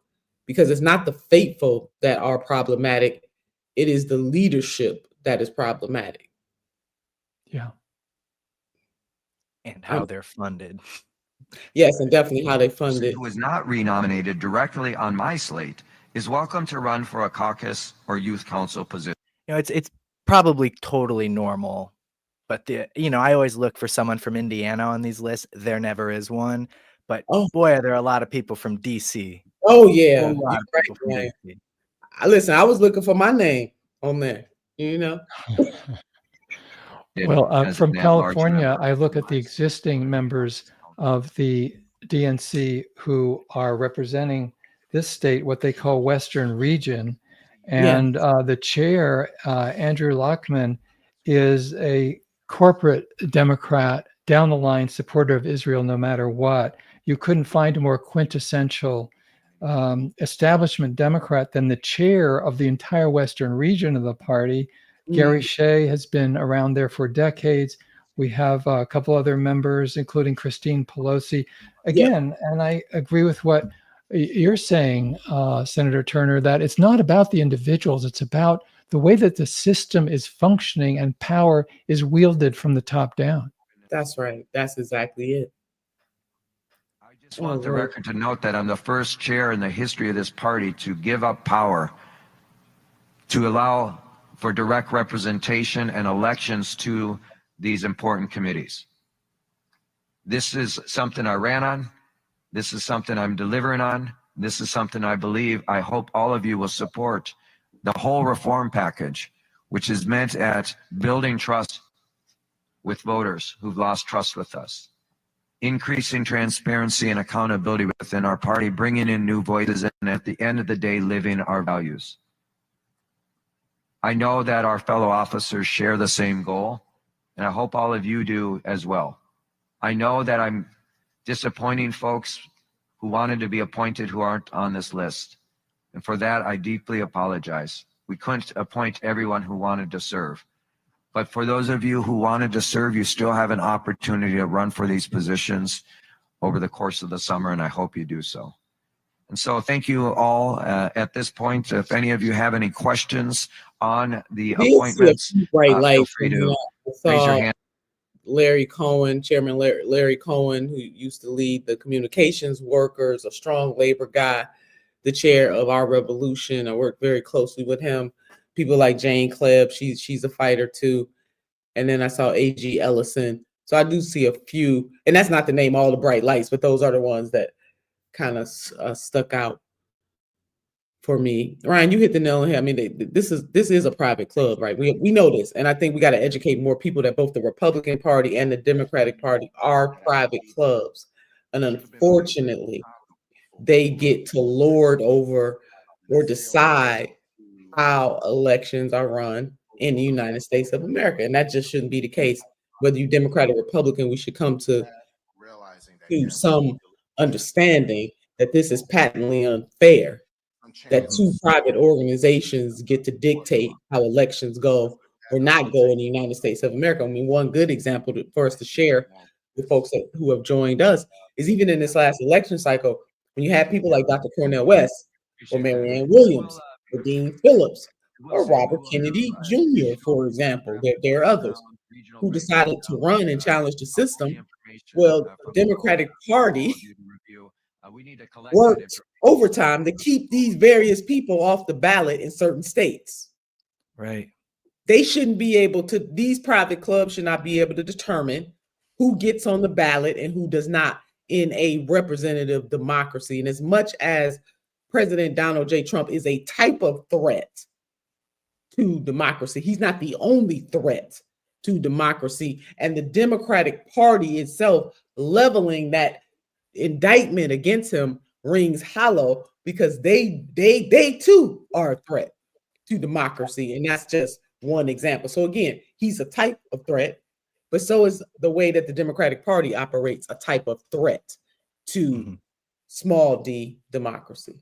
When the Democratic Party, as it has, ends up enabling this fascistic Republican Party to gain power, then the Democratic Party is part of the problem. That's right. That's Absolutely. it. We got to recognize it. Associate Chair Applebaum. Oh, fine. Mr. Chair, I've been concerned for a long time about the erosion of support from working people for the Democratic Party, which should be their natural home. And I'm delighted to look at this list and to see the strong representation, the strong inclusion of representatives of working people on this list. I think that's important, and I am delighted to see that you've done that, and I want to thank you. Thank you, They were Stuart. working I people, you appreciate probably that. wouldn't I did want to recognize your announce, in addition, Chastity, before I get to you, thank you. Thank you, Helen, for, I can't see everyone, appreciate it. I did want to just announce for those that are watching that in addition to the people we've appointed, I have asked the following people to serve as co-chairs of the various committees. I mentioned co-chair Jim Roosevelt and co-chair Mignon Moore have agreed to come back and chair our very important Rules and Bylaws Committee through what will invariably be a very long conversation about our presidential nominating process, all the rules promulgated around that, and many other matters that will be taken up. So thank you again to Jim and Mignon for serving there. I have asked the Honorable Nikema Williams, Congresswoman from Georgia, along with Ryan Ramirez, to be co-chairs of our Credentials Committee, and both have agreed. I have asked Chris Lowe and Doris Kraus-Mays from Virginia to be. Norman, what's the process to be asked by Ken Martin to be on one of these committees? Is this personal relationships? Is it who? How I does believe that the chair needs to want to. And unfortunately, that has not served the party well, to put it mildly. It's a example of the top-down process that, as Judith Whitmer was saying earlier, is replicated in so many state parties. I know here in California, a virtual dictatorship of the chair of the California Democratic Party. Ken Martin has campaigned to be chair of the DNC and is implementing to loosen that up somewhat. He's wielding a lot of power of appointments, but not as much as his predecessor. Right. And so far right now, it's just they're offering questions to members and they're just telling Ken how great the list is and how much they appreciate it. So not missing much. For DNC members to engage in leading our party. At the DNC meeting in August, we will launch 4 task forces. Through these task forces, DNC members will support and directly engage in our current efforts. The task force was focused on meetings and accessibility, party branding and messaging, DNC technology, and inter-party reforms. Why am I bringing task forces forward? Well, we only have so many slots available on our committees. And while I'm expanding each of our committees from 30 to around 47 to provide more voices and more opportunities to participate, we can't make sure that everyone in the DNC gets a chance to participate on those committees. And so the idea of these task forces is to make sure that people have a meaningful way as a rank and file DNC member who may not get the opportunity to serve on these committees to serve on a task force. And those task forces can help generate ideas and bring forward solutions to our various committees on a whole host of subjects. So the Meetings and Accessibility Task Force will be comprised of members who will work with the secretary and his office to develop recommendations related to meeting accessibility, meeting experience and engagement, and DNC members' needs. Our branding and messaging task force members will work with DNC senior staff to study the media and messaging landscape, to analyze successful tactics and techniques from outside the building, and make strategic recommendations to improve both our brand, our messaging, and the tactics we use to get our message out. Our technology task force members will work with DNC senior staff. I just want to say, to me, putting so much emphasis on the message and the tactics without understanding the mission. See, that's what's missing. They think all this is a messaging thing.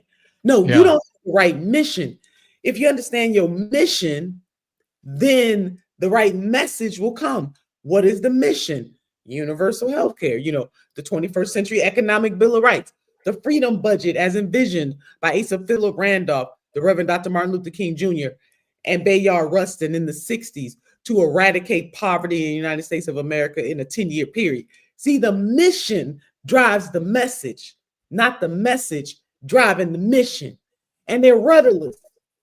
They don't understand what the purpose is. And that's why people keep saying, well, there's no one leader, or the Democratic Party doesn't have a message. They don't have a message because they don't understand the mission.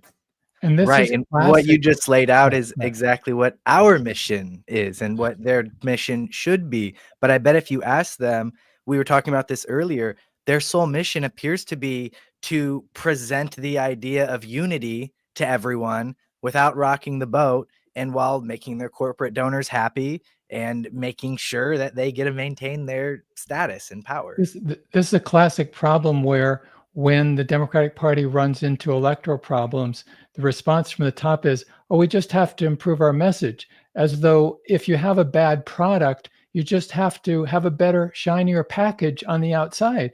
And that really doesn't work. I mean, something that really jumped out at me at what Chairman Ken Martin just said is that he told us these initiatives will be brought into fruition beginning in late August.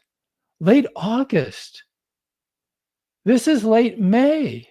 That's right. And we're in this crisis of the attacks on people's food, on their health care, on civil liberties, dismantling of entire departments of the federal government, attacks on the environment, and so much more. And we're told that in late August, the DNC is going to convene 448 of them. They're going to do that at the end of this summer. Roots Action and Progressive Democrats of America launched a petition calling for an emergency meeting of the entire DNC. That's right. And that petition has more than 1,500 individual comments, very heartfelt, very articulate, saying basically to the Democratic Party, wake up, this is a crisis, you can't wait, we need an emergency meeting. And Chairman Ken Martin acknowledged receiving that petition a week ago. Clearly, there's no plan afoot for an emergency meeting. And proposals that could be implemented even now apparently are not getting any real attention. And the memo that he received from me a week ago, and he acknowledged receiving, calls for the launch of Democracy Summer and Democracy Autumn, whatever you want to call it. Grassroots, neighborhood by neighborhood outreach to fight the Trumpists, the Trump regime, and to fight for a genuine progressive agenda. But we don't seem to be getting a response that is in any way positive to those proposals. Right. And, by August, primaries are, there's only going to be a couple elections and some special elections here coming up, but it's all going to be decided by August in terms of who the candidates are. And then you only have a couple months left until the general actual election. So changes you make in August won't be felt until the next cycle, at least. So we're already going to give away these next 5 special elections or so we have this year. Yeah, all great points. And Norman, big ups to you and PDA, to Roots Action, the Roots Action team, PDA with Alan and that team over there for calling this. I know that Congressman Ro Khanna is very much a part of this as well. It's likened to if you needed oxygen to live, and somebody says to you, I'll get back with you in a few days. Yeah. Because those things that you enumerated, Norman, are the things that are important. 60% of the American people are living paycheck to paycheck. Over 60% of them said that at some point in 2024, they could not pay their rent or their mortgage. People are putting insulin on credit cards. Yeah. And you guys are going to continue to do business as usual. See, they're not desperate enough because they're not the ones putting the insulin on the credit card. They're not desperate enough because they're not the ones laying on the street at night, over 500,000 of our sisters and brothers and family and friends. See, they're not desperate enough. And so therefore, they don't get it. And again, that doesn't mean that they're not good people. That doesn't mean that they're not people in there who really want to dig in and do this work. But the leadership, if the leadership is not going to set the tone, that is why organizations like Roots Action and PDA and County and We Are Somebody have got to push these people to see the realities. It's one thing to critique the neo-fascists in the White House. I got all that. We get all that. They don't get brownie points from me for doing that. Because even if it wasn't Donald J. Trump, whatever Republican was in those seats, Democrats will be fighting and vice versa. So you don't get brownie points from that. What shows clear and consistent leadership and also courage is to be able to challenge the failings of your own party. And when you have lost the popular vote and the electoral college and created an environment where people were so desperate that they put in President Donald J. Trump to get a second run, when you have lost like that on your watch, you need to do something radically different and not pretend like this is business as usual. What is it? 13 million people about to lose health care from the cuts to Medicaid. Meanwhile, people are already vulnerable as it is because we live in a hegemonic nation that does not have universal health care. But they don't get it. Like the damn house is on fire. It's like the firefighter saying, could you call it 911? What's your emergency? My house on fire. And them saying, we'll get to you in a couple of days. Yeah. Because that's really what you guys are laying out here. Yeah. Yeah. Yeah. It's wild to see. Oh, and they've come to an end. If you live in an asbestos house and you don't see any flames around you, maybe it's an abstraction. That part, that right there. You know, Wow.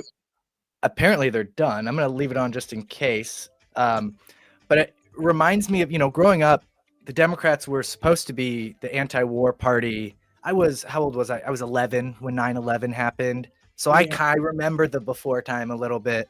And the Democrats were the party of the working class, and they were anti-war.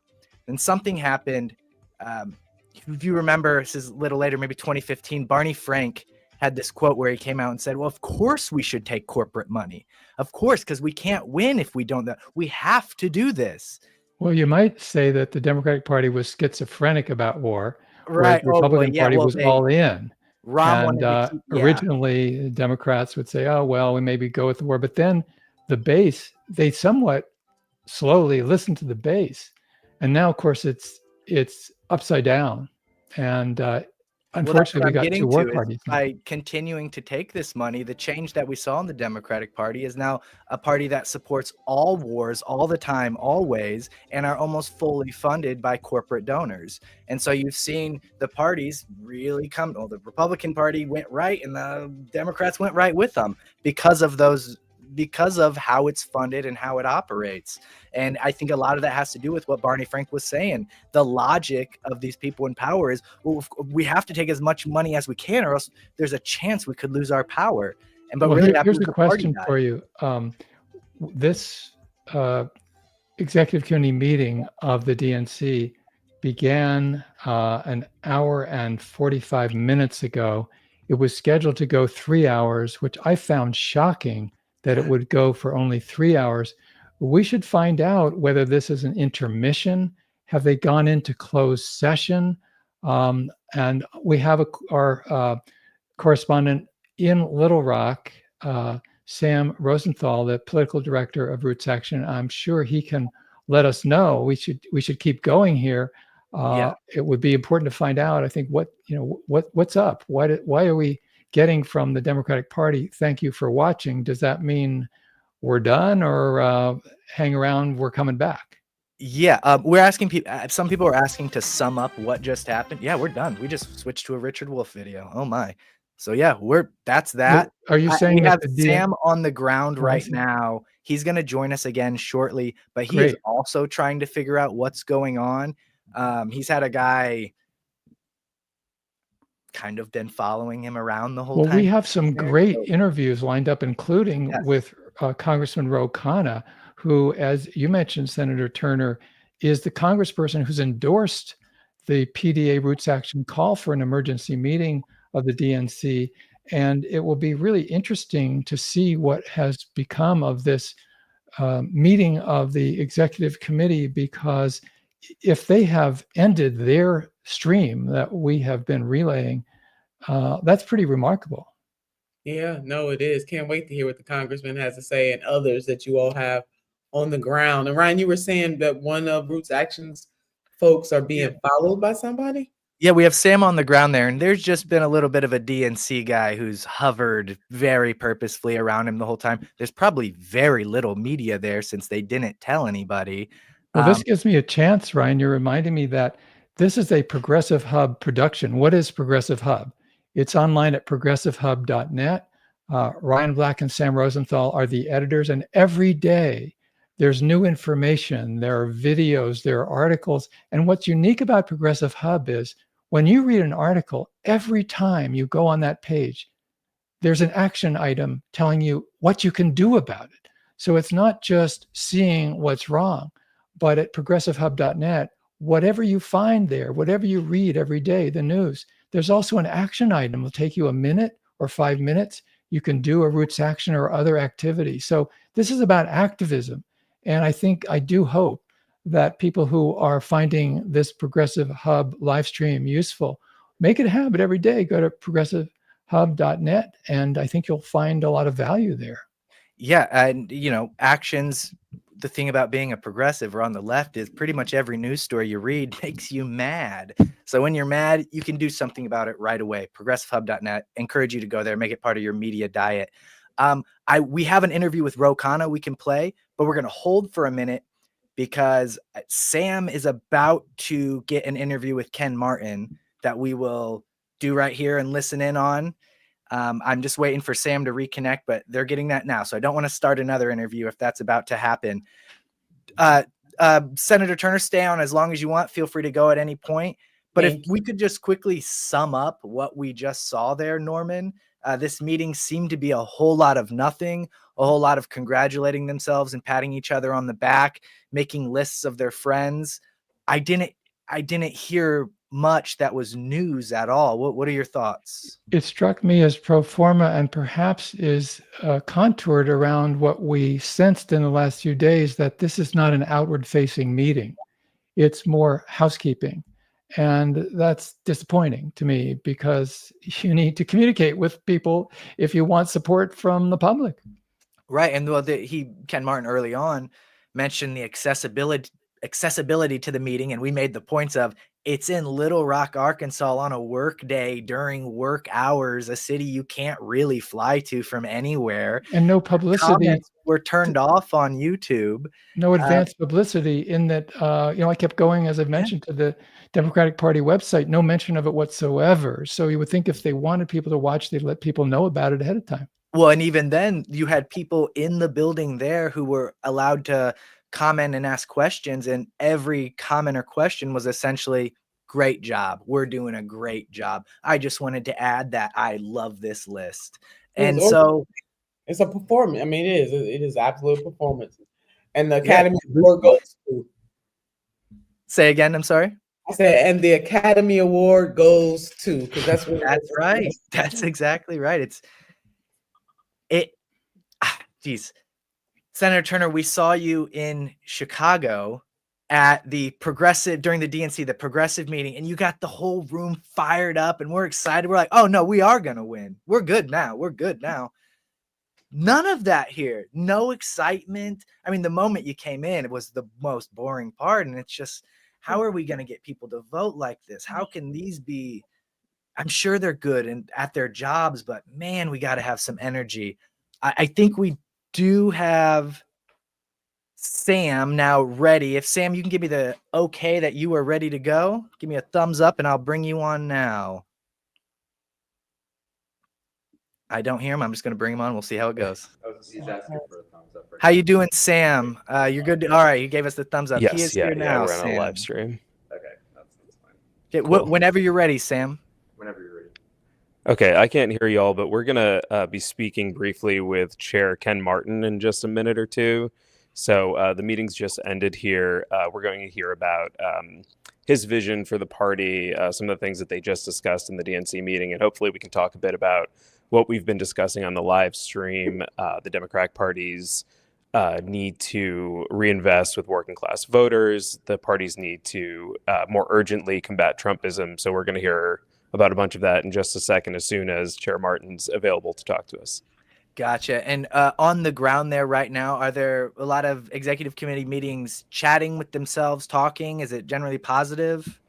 Are they chatting? Is it generally positive?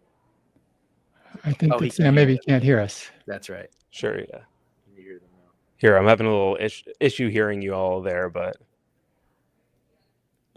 That's all good. We'll hold off. Sam, you give me the thumbs up when you're ready to go. I'll pull you off. And when I see Ken Martin, we'll come right back to you.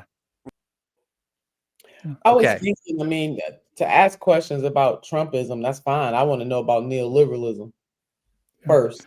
Well, it's a sort of an unspoken ideology, unfortunately, of the Democratic Party that, and let's face it, they've gone to Little Rock where Governor Clinton was in charge. And he said famously as president, the era of big government is over. And he wasn't talking about the Pentagon. He wasn't talking about police. He wasn't talking about prisons. He was talking about infrastructure to help people feed their kids, stuff like that. And so that is a neoliberal ideology that you let the market take care of things. You have a modicum of safety net, not too much. And that public investment is something to be very stingy with. And you enable the private sector to have, any words aside, trickle down. It's a sort of a watered down version of what Democrats were denouncing in the 80s, trickle down economics coming from Reagan. I have to say, symbolically, those who flew from DC to this meeting flew from Reagan to Clinton airports. I mean, that is literally the case and symbolically the case. Yeah. What great observations, Norman. Wow. It's hard to think that the DNC is capable of making big changes, and they're certainly not ready to address what the senator's talking about, neoliberalism. I think it's the invisible ID that they have, and to bring it up in any way or to talk about it would be to undermine the entire party in a way that they're just unwilling to do, because the only way to talk about that is to talk about the problems with it. And the problems are the thing that are the glue that keep the party together in a lot of ways. So it's tough. And if they ever hope to win again, I mean, you just can't run on messaging of being anti-Trump. It didn't work in 2024. Why do they think it didn't work in 2016?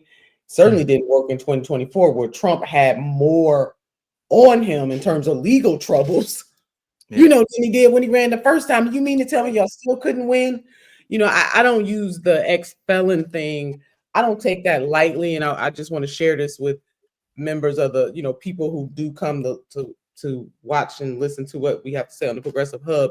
And I don't do that because the Black community especially worked very hard over decades to try to give returning citizens an opportunity to have a new and different life. Now, if you want to talk about President Donald J. Trump separately and what he has done separately to be a felon, then that's one thing. But what I didn't like that the Democratic Party did is they had this blanket message about felons. And you keep hearing that over and over again without understanding the consequences to everyday people who are ex-offenders, ex-felons, returning citizens, and the impact that that would have on them. For me to say that no returning citizen or ex-offender should ever have a second chance, no, in my community, we just don't roll that way. So I think we got to be careful with conflating what Trump has done and using language like that just kind of out there in the universe. Yeah. It impacts everyday people who will never have the privileges that Mr. Trump has, but they have a record. They have a past. You make a great point. I had never thought about that. I don't think that Donald Trump will ever have to check a box. And for that matter, there is a phrase that used to be bandied around a lot, and I guess not really good. Corporate welfare in a negative term. No, that's not what it's about. What gets called corporate welfare is about lining the pockets of the already rich with more ripoffs from the public coffers. Whereas what gets called welfare reform is sustaining human life. It's having a decent society. Yeah, a social contract. Yeah, no, I mean, what is up is down and what's down is up. But I definitely wanted to put that for food for thought, but you're absolutely right. When you have people, I'm sorry for stepping over you, Ryan. When you have people arguing, we've been seduced. I mean, the propaganda is real. When I have to argue on social media with everyday citizens about whether or not somebody should have a living wage, whether or not we should increase the minimum wage, and they arguing against when they themselves are probably 1 or 2 paychecks away, that's stunning. I mean, that shows the condition that we're in. And this is beyond the Trump presidency. This was happening way before the Trump presidency. Yeah. Two things real quick. Sam's not sure if he's getting an interview with Ken Martin now. We're trying to figure it out now, but we're working on it now. 2 really quick things. We talked about the safety net earlier, and I think the party can't work towards providing a strong safety net because a strong safety net is what puts their donors' ability to exploit the workers, the voters, it takes it away. So if the Democrats fight for a social safety net that's strong enough, their donors will back away because that immediately threatens them. It's a huge problem. Second thing is this I talked about this earlier, but I think this comment, if you can see it on the screen, about Nebraska and the DNC taking so much credit for what happened in Nebraska with no mention of, was it Dan Osborne, whoever it was, right. Just being, look at all what we did it wasn't you, specifically wasn't you. And it's a 1984 style rewriting of history to act like it was the DNC that did that push. Yeah. I'm going to bring Sam back in now too and see if he's ready. Well, we'll wait one more minute. I'm sorry. We're working on it behind the scenes. Yeah. That's okay. Doing a great job. Well- And again, I hope that people will support. Please support the Progressive Hub. Please sign. Can people still sign the petition? For sure. You can go to rootsaction.org. It's on the homepage. We have 7,000 signers, and I was really moved by the comments. 1,500 people didn't just push a button. I mean, to read comment after comment from literally every state. And there were so many different ways of saying it, but so much of the common theme was, what the hell are you doing at the top of the Democratic Party nationally? This is an emergency. We need you to behave like it is. You can't simply mildly say you disagree with what Trump is doing. We're not getting leadership from the top of the Democratic caucus in the House and Senate. And people are anguished. People are upset. People are hurting. People want a future. Will be shorter. And this is our challenge. Amen. Norman, one moment. We are now joined by Sam Rosenthal, political director from Roots Action, who's live in Little Rock right now. Okay, so we're here. Take it away, Sam. We're here with Chair Ken Martin. Thanks so much for being with us, Chairman. I'm very grateful to be with you and with some of my friends I see on the screen there. So thanks for having me. So we heard a lot today in the meeting. There's a mention of the Democrats losing ground with the working class voters.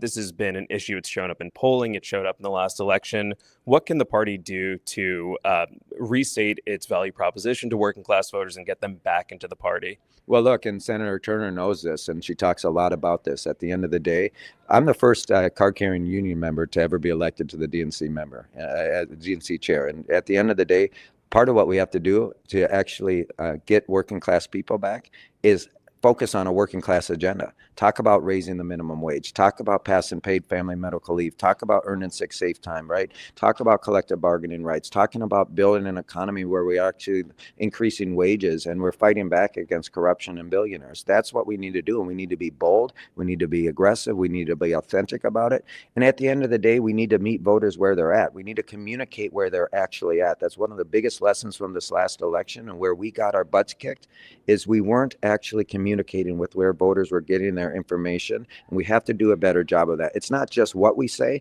and trust me, a big part of it is what we say, but it's also how we say it and where we say it. You talk about authenticity and talk about showing up for voters. Recent revelations about Joe Biden's reelection campaign, I think, are probably fairly alarming to lots of folks who consider themselves lifelong Democrats. What is the message to voters like that who are worried about what the party may have been doing, weren't forthright with voters? How can the Democrats appear to be more authentic, more honest to voters? Well, look, I wasn't DNC chair then. And what I've led on and I've campaigned on and I'm delivering on is democratizing the DNC, opening up the party, full transparency, making sure that people aren't putting their thumbs on the scale, not pushing people out of the conversation. It's really critical because I saw the devastation after the 2016 election, right? Where so many people in this party who came out to participate for the first time were so disillusioned by what happened during that process that they actually checked out. We have to earn the trust back of voters, right, throughout this country. We have to re-earn their trust by making sure that we have a transparent, open process. We have a party that lives its values. I've always believed that you win elections through addition, not subtraction. We win elections by building our coalition, growing our coalition. And yes, it's sometimes, there's tension and dissent and there's debate. And guess what? Democracy's messy. And guess what? Our party has never evolved on critical issues without that type of conversation, right? It was in 1948, a young mayor of Minneapolis stood at the convention in Philadelphia, Pennsylvania. He brought us a plank forward, a civil rights plank, and it was voted down by the DNC platform committee. Now, he could have given up, but he didn't. He brought support for it on the floor. That civil rights plank passed. That young mayor named Hubert Humphrey got up on the floor of that convention and said, it's time for the party to march out of the shadows of states' rights forthrightly into the bright sunshine of human rights and civil rights. All the Dixiecrats got up and left our party. It changed our party forever, cemented us as a party of civil rights. And in 1972, it was feminists and women who led on equal rights and on reproductive rights. And in 2012, I was one of many authors to bring a marriage amendment, a marriage equality plank into our party platform. Nothing good in our party ever happens without people pushing our party on critical issues. And that's why it's so important for me as a chair of the party to democratize this party in a way that all voices are included. All voices feel like they have a chance to build power around the issues and to help move our party forward. And as long as I'm chair, I'm going to continue to lead that way. Great. And I know you have to run. One last quick question. You talk about making sure that we don't have our thumbs on the scale within the party. We're really concerned, as you know, about dark money in Democratic primaries. Would you like to see less influence from dark money, removing the influence, especially in Democratic Party primaries? Yes, in fact, I'll be bringing forward a resolution on that, and I will be pushing hard for our party to come up with solutions on this so that we actually have our candidates and campaigns realize that we have to live our values. We can't just say we want dark money out of politics and then have candidates in their campaigns accepting all types of support from these shadow groups. We actually need to reverse course, and I've said one of the things, and I'm a little bit of a bias this way because I come out of the state party world. We need more support for state parties. We need more support for local parties. We need more support for groups and organizations that are regulated, have full transparency, and are closest to the voters, not these outside dark money groups, mainly funded by billionaires and special interests who have no care in the world for actually, democracy, I would say, right, for lack of a better word. I just think we need to really, truly think long and hard about where we're at in this country right now. It's going to require us to be really radical and transformational in what we're requiring from our candidates, our elected officials, our party leaders. And that's why I'm leading on this. I campaigned on this idea of democratizing the DNC. And part of that is getting bad money out of politics, right? And making sure at the end of the day, we're returning power back to the grassroots, our state and local party committees, the activists and volunteers on the ground. Well, thanks so much for your time. Really appreciate it. And thanks for having us here. Thank you. I appreciate it. Take care. Thanks. Thank you. Thank you so much. All right. Interesting. That's definitely the first I've heard of comments directly on getting dark money out of the party. He also said they're coming up with solutions. Feel like we know what the solution is, so I'm not sure how to go there. I'm gonna bring Sam back in. Sam, thanks for the interview. I guess this opening the floor up to thoughts on that. Yeah, I think, it's in keeping with what we've been hearing here all day. Certainly, Chair Martin feels like he wants to create the image of a new Democratic Party. He wants, folks to see that this is a party that's changing direction. I personally felt heartened by that answer about dark money, but as we know, there's lip service and then there's action, and we'll see where the party ends up on that question. Yeah, Right. Sam, Yeah. a question for you. Go ahead. Did the meeting adjourn an hour and 45 minutes in? Completely adjourn, or are they going to go into private session? It completely adjourned. People are going home. Well, why? Do we know why a 3-hour meeting, which albeit was a very short meeting to fly in for anyway, was cut to an hour and 45? Any inkling? Or? We don't know. It appears that the ballroom is totally vacant at this point. There are no special sessions happening. I saw people take their suitcases and head for the exit. So this meeting is totally over, and we're some of the last folks left standing in the conference hall here. And from your vantage point, it seemed to be a meeting with no deliberation whatsoever. It seemed to be a performance with presentations. Is that your sense of it? Yeah, that's right. I mean, this was a process meeting. There was a lot of table setting happening. We will do this. We are looking forward to this new initiative. But there was almost no deliberation. I mean, I think you saw the few comments for the floor were mostly laudatory. They were about, how pleased various DNC members were about particular appointments, how enthusiastic they are about new programs. It wasn't really a meeting with any type of political debate. A couple other very quick questions. Did you hear any critical words spoken in the entire session about? I did. No, I no. didn't know. And the other question is, do you have an impression that there were many media people there? Did you see a lot of press? We are the only press outlet of any kind here. Really? Just Wow. us. We had Wow. we had our own individual DNC press minder, who's a very nice person, but we were his sole charge for the day, so it's just us here. Well, so just for the record, let history show that at the first DNC Executive Committee meeting in 5 months, the only media outlet to be on the ground to cover it was Roots Action's Progressive Hub. Yes, let the record reflect. Great job, Sam. I too was shocked to hear the chair said, make that statement about dark money. I got a real simple solution for him, which is in August to say, as a Democrat, if you run as a Democrat, you will not get support. You will not be able to claim to be a Democrat if you take any dark money. Problem solved. That's it. Because ain't no debate. There are no other solutions other than to just not take it as a matter of rule of the DNC in Democratic primaries. I mean, am I missing something, gentlemen? No, you're not. Just simple as that. And there's leverage too. If he really wants that, it could be access to the van, the voter.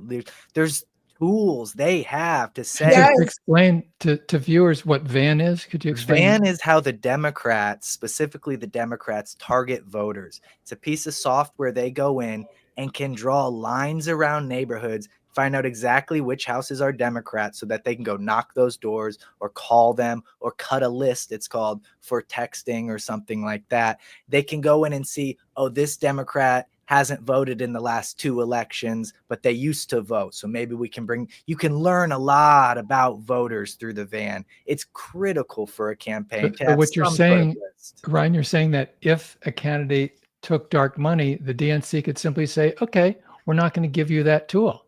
Or they could not help them pay for the tool, because you could get access to it independently. It's very expensive, though. It's prohibitively expensive. So I see. And they could even talk against those kind of people too. Yeah. Just make it clear. As a party, we're not doing it. So you want to do it, you're on your own. And then we're gonna tell people you're not the real Democrat. Put in air quotes. They got to be firm on that. Glad to hear him say it. We're gonna see what happens. And then Sam, the democratizing the Democratic Party. I didn't feel like that had happened yet by this meeting, but you were on the ground, so. Yeah, I think that it's just too early to tell, honestly, on that question. I think a lot of the folks, we saw a lot of familiar names in there, certainly, folks who've been familiar fixtures around state parties, around the national party for a long time. I think, so there is an old guard element there. I think there are steps they're taking involving live streaming, involving, moves towards participation. I think online voting is another thing they pointed to that appear to be democratization efforts, but we'll see how far those go. I think it's still too early to tell if this is going to be kind of a DNC that we're more familiar with from the past, or if there are, genuine motions towards a different type of DNC. There's a lot of lip service towards a different type of DNC, certainly right now, but, action, again, is still up in the air. Yeah, I mean, the chairman said some of the right things. I mean, he did. I mean, it sounded really good what he was saying, and I hope that he carries these things out, or the Democratic Party. It's not about the party anymore, as far as I'm concerned. It's the everyday people that we care about, and so many others who are on the front line or behind the line care about. That's who I'm worried about. And so since we live in a nation with a duopoly, which is crazy, asinine on its face, to try to put over 300 million people into 2 nice, neat boxes, but I'll put that in the parking lot. I think at this point, as progressives, the battle cry has to be about the policy initiatives and the impact on the people. And if the Democratic Party is going to be the vehicle by which we get these policies, fine. But trying to save the Democratic Party for the sake of saving the Democratic Party, I personally am not for it. I'm not rocking or rolling that way anymore. I mean, we've held them up time and time again. Now, there are groups that will hold them up, and I get it. But for some of us, we got a different assignment. Sam, they talked about these rallies and the town halls is really what they talked about. A real push to get more town halls and more red districts, which put them in blue districts too. Put them in blue districts too. There's lots to complain about there as well. I didn't hear any mention of what Bernie and AOC are doing with their big rallies. Does there seem to be a divide there, or is it just straight ignoring it? To just ignore the two clearly most popular members of the party having tens of thousands of people at rallies seems purposeful. Yeah, I don't know. I don't know if that's viewed internally as an independent effort, something that the party doesn't really have much control under, or isn't something that's sort of operating under the dictates of the party. I mean, you saw a lot with this discussion of the town halls. It's very clear that this is a top-down effort. I don't mean necessarily in the sense of anti-grassroots, but in the sense of this is something that was developed as an idea at the DNC. It's been disseminated to member offices on the Hill. And it's an idea that we see people executing now, but it's very much a sort of vertically integrated Democrat, capital D Democrats campaign. And I don't think that Bernie and AOC's rallies fall within that ambit. So this is something that maybe they're doing on their own. But it's certainly something that they're very proud of right now at the DNC. I think that in combination with these wins that we were discussing earlier at the special elections they pointed to, these are kind of the points of evidence that they're holding up to say, this is a resurgent party. This is a party that's going directly to the voters, talking directly to working people. And, I think like on an individual level, yeah, I take some encouragement in that. But again, it's just too early to tell whether this is, a sign of a truly resurgent party with a really different direction in mind, or if this is, sort of window dressing around what's going to be effectively the same party. Right. I have Another one question is, go ahead, please. I'm sorry, Norm, just one quick question, then I'm going to go. It's been so great to be with you all this afternoon. Great you're Thanks for here. having Thank me. you. My quick question is, Sam, why do you think other media did not show up? Or maybe this is to all my colleagues here with me. Is it just writing off the Democratic Party? This meeting wasn't important enough for the media to come and cover it? Or, I don't know what the or is, but I'm just curious what you all think. Well, yeah, I mean, I think that's a great question. I'll say two things. First, this is not the most exciting meeting I've ever been to, God bless people who go in for procedure meetings, but this was not my most exciting meeting. So, I mean, from a raw media perspective, there weren't any fireworks at this meeting. There wasn't a lot of controversy to cover. So I think maybe just from a clicks and eyeballs perspective, it's not the most exciting thing. But the other thing I would say is this was a hard meeting to get to. It was hard in terms of discovering logistically what we had to do to show up here to, not get booted immediately when we came in the door. It was physically hard to get to. I was one of the few people on our staff who could fly directly to Little Rock. It's a small airport. It's a smaller market. It's not very easy to get to. And there are very few people here from the DNC itself. So, it might just not have popped up on media radars. I don't think a press advisory went out. I don't think this is something that was broadly communicated. So in that sense, there's still this tendency, I think that, whether through overt action or through just kind of passively not taking more steps to inform the media about this, but there's still this tendency we've seen a lot from this party to kind of conduct things behind closed doors, although this was much more open door than in the past. It's an open door deep in a dark forest, really far away that you need a flashlight and a wizard to get to. But it's an open door. The door is wide It's an open door. Can I shout out Indivisible, Nebraska? They just put something lovely about me. I appreciate you all so much. And very nice note. Nebraska. I want to try to get to Nebraska before the year is over. So I hope I can do that.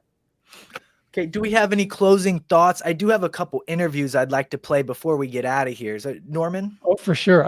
I'm looking forward to, and I hope viewers will, if they can, please, if you're watching, stay on. There's going to be an interview with Congressman Ro Khanna, also with the wonderful former Democratic nominee for mayor in Buffalo, the senior strategist at Roots Action, India Walton.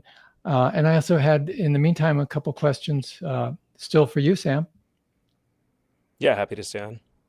One is in terms of the members of the DNC Executive Committee, my list, which was not easy to get, says that among the members of the DNC are Hakeem Jeffries and Chuck Schumer. I'm wondering if you saw any sign of either one of them.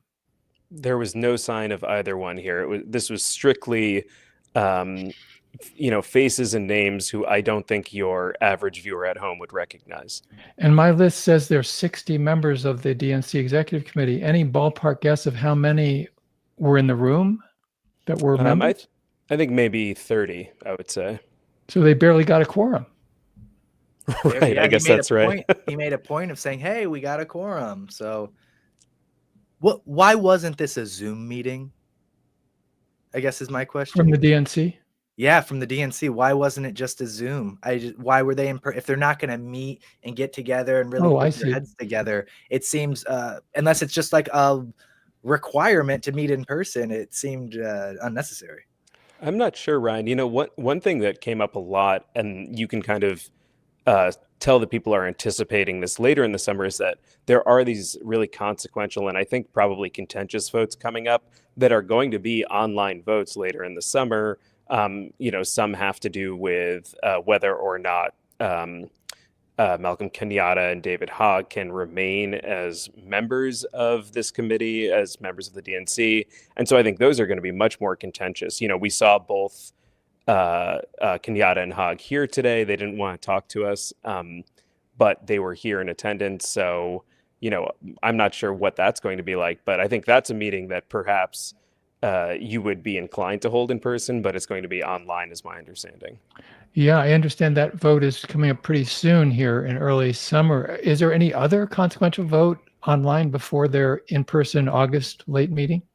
I think there's a ratification of officers that they have to vote on as well, but it seems to me like that's pretty straight ahead. Yeah. Well, on the media point, I mean, it's true this was a bit of a, with all due respect, a snooze of a performative meeting, except for what we provided from Progressive Hub. But still in all, the media either had no way of knowing that or anticipated that it would be boring. Either way, it's a little bit disturbing if you care about the Democratic Party. Yeah, and these are consequential meetings ultimately. I mean, who is staffing the ranks of the Democratic Party and who's in charge of, sitting on these different committees has effects that, ripple through the entire party. They inform the way the party does business, who is in charge of making decisions about who can be nominated to run for president. How is that person able to secure the nomination? These are really big questions that ultimately, ramify on the 330 million people living in the US, and to have very little coverage of these early procedural meetings, although, they're probably not as exciting, but it's not the type of democracy that I think we would all like to see more of here. And on that note, I want to point out, having read the charter and bylaws of the National Democratic Party of the DNC, the executive committee of the DNC has total power to make decisions for the Democratic Party. Yeah, that's right. So it's a body of very important and influential individuals. They're here, their staffers are here. There are very few other people in attendance. Yeah. Wow. So much for the accessibility. I'm very much looking forward to what happens with Ken's comments on dark money. He said he was going to have a proposal. I think it's our job to make sure there is a proposal and then to rip it apart when it's not good enough. But at least on that note, promise. before and I'm looking forward to the interview with Congressman Ro Khanna and also with India Walton, I do want to put in the plug just one other time for progressivehub.net and also for action. Go to rootsaction.org if you're not getting our action alerts. Take you about 30 seconds on the top of the homepage. Just put in your email address. We have a little over 1 million people getting our emails, and we want to make it 1,000,001. So rootsaction.org is a place to sign up. Yeah, rootsaction.org and progressivehub.net for news and action items. And with that, I think we are all done with this portion of the live stream, but I'd love to share with everybody 2 great interviews we have. We're going to start with Sam's interview with India Walton about the state of the party and where she hopes to see it go. So we're going to pull that up now. Hi, everyone. Sam Rosenthal here. I'm here with India Walton. She's a senior strategist with Roots Action. Thanks for being with us here, India. Thanks for having me, Sam. Good to see you. So we're talking about the Democratic Party. We're talking about the party's ongoing failures, in our view, to capture the attention of the electorate, to make folks enthusiastic about the party, make them want to vote for Democrats. What, in your view, right now is like the biggest issue that the Democrats need to wrestle with to start to reform the party, to be exciting for voters again? Yeah, I think the biggest issue is that there is no resonant message. As a party, what is our platform? I think that we have been caught on our heels where we are responding to crises after crises instead of building a populist platform that talks about what the voters want, right? And we know what that is: Medicare for all, a Green New Deal, canceling student debt, affordable housing, all of these things, but we just need leadership that is bold enough to bring that forward. Yeah, we've seen a lot of talk about, the party losing traction with young people, young white men in particular. And now it sounds like there's an effort underway to kind of like build an army of influencers who are going to get these people back by speaking the language of Joe Rogan or something. To my mind, it's like, this is a policy question, right? Like, if you don't offer policy to people, if you don't say what you're going to do materially to improve their lives, then you just end up having to grasp at these sort of like aesthetic or signaling straws where you say, oh, we're going to make a tough brand for the Democratic Party. Like, what do you think about that question of sort of aesthetics and brand versus substantive policy? Is it important? I mean, we saw this, I think, with the Democratic National Convention when we were in Chicago last year, right? They're like, oh, well, once Taylor Swift endorses, it's over, or once Right. Beyonce says it, it's Right. over. And it's like, people came to see the show. That doesn't translate into votes. And I think that we have to give the electorate more credit. It's almost insulting to say that we need a Joe Rogan for Democrats, right? No, we need policy for Democrats. Folks are intelligent, they're paying attention, and even people who are not the college educated homeowner suburbanite know that they can't afford bread, eggs, milk, and childcare. And that's what they want to be spoken to about. Yeah, and I think we've seen that pivot in particular from the Democratic Party, right? Chuck Schumer said famously, I'm paraphrasing, but for every 2 votes that they lose in the Rust Belt or among the working class, or for every vote they lose, they're going to pick up 2 in the suburbs. It doesn't really seem like that's been borne out. You're from a city that's sort of considered a Rust Belt city adjacent. Mm-hmm. You're in Buffalo. You're adjacent to all these states that were supposed to be part of the blue wall that totally crumbled. Crumbled in 2016, crumbled in 2024. Like, what's your sense, based on being someone who's from Buffalo, knows the area really well? What do folks there want from their elected officials?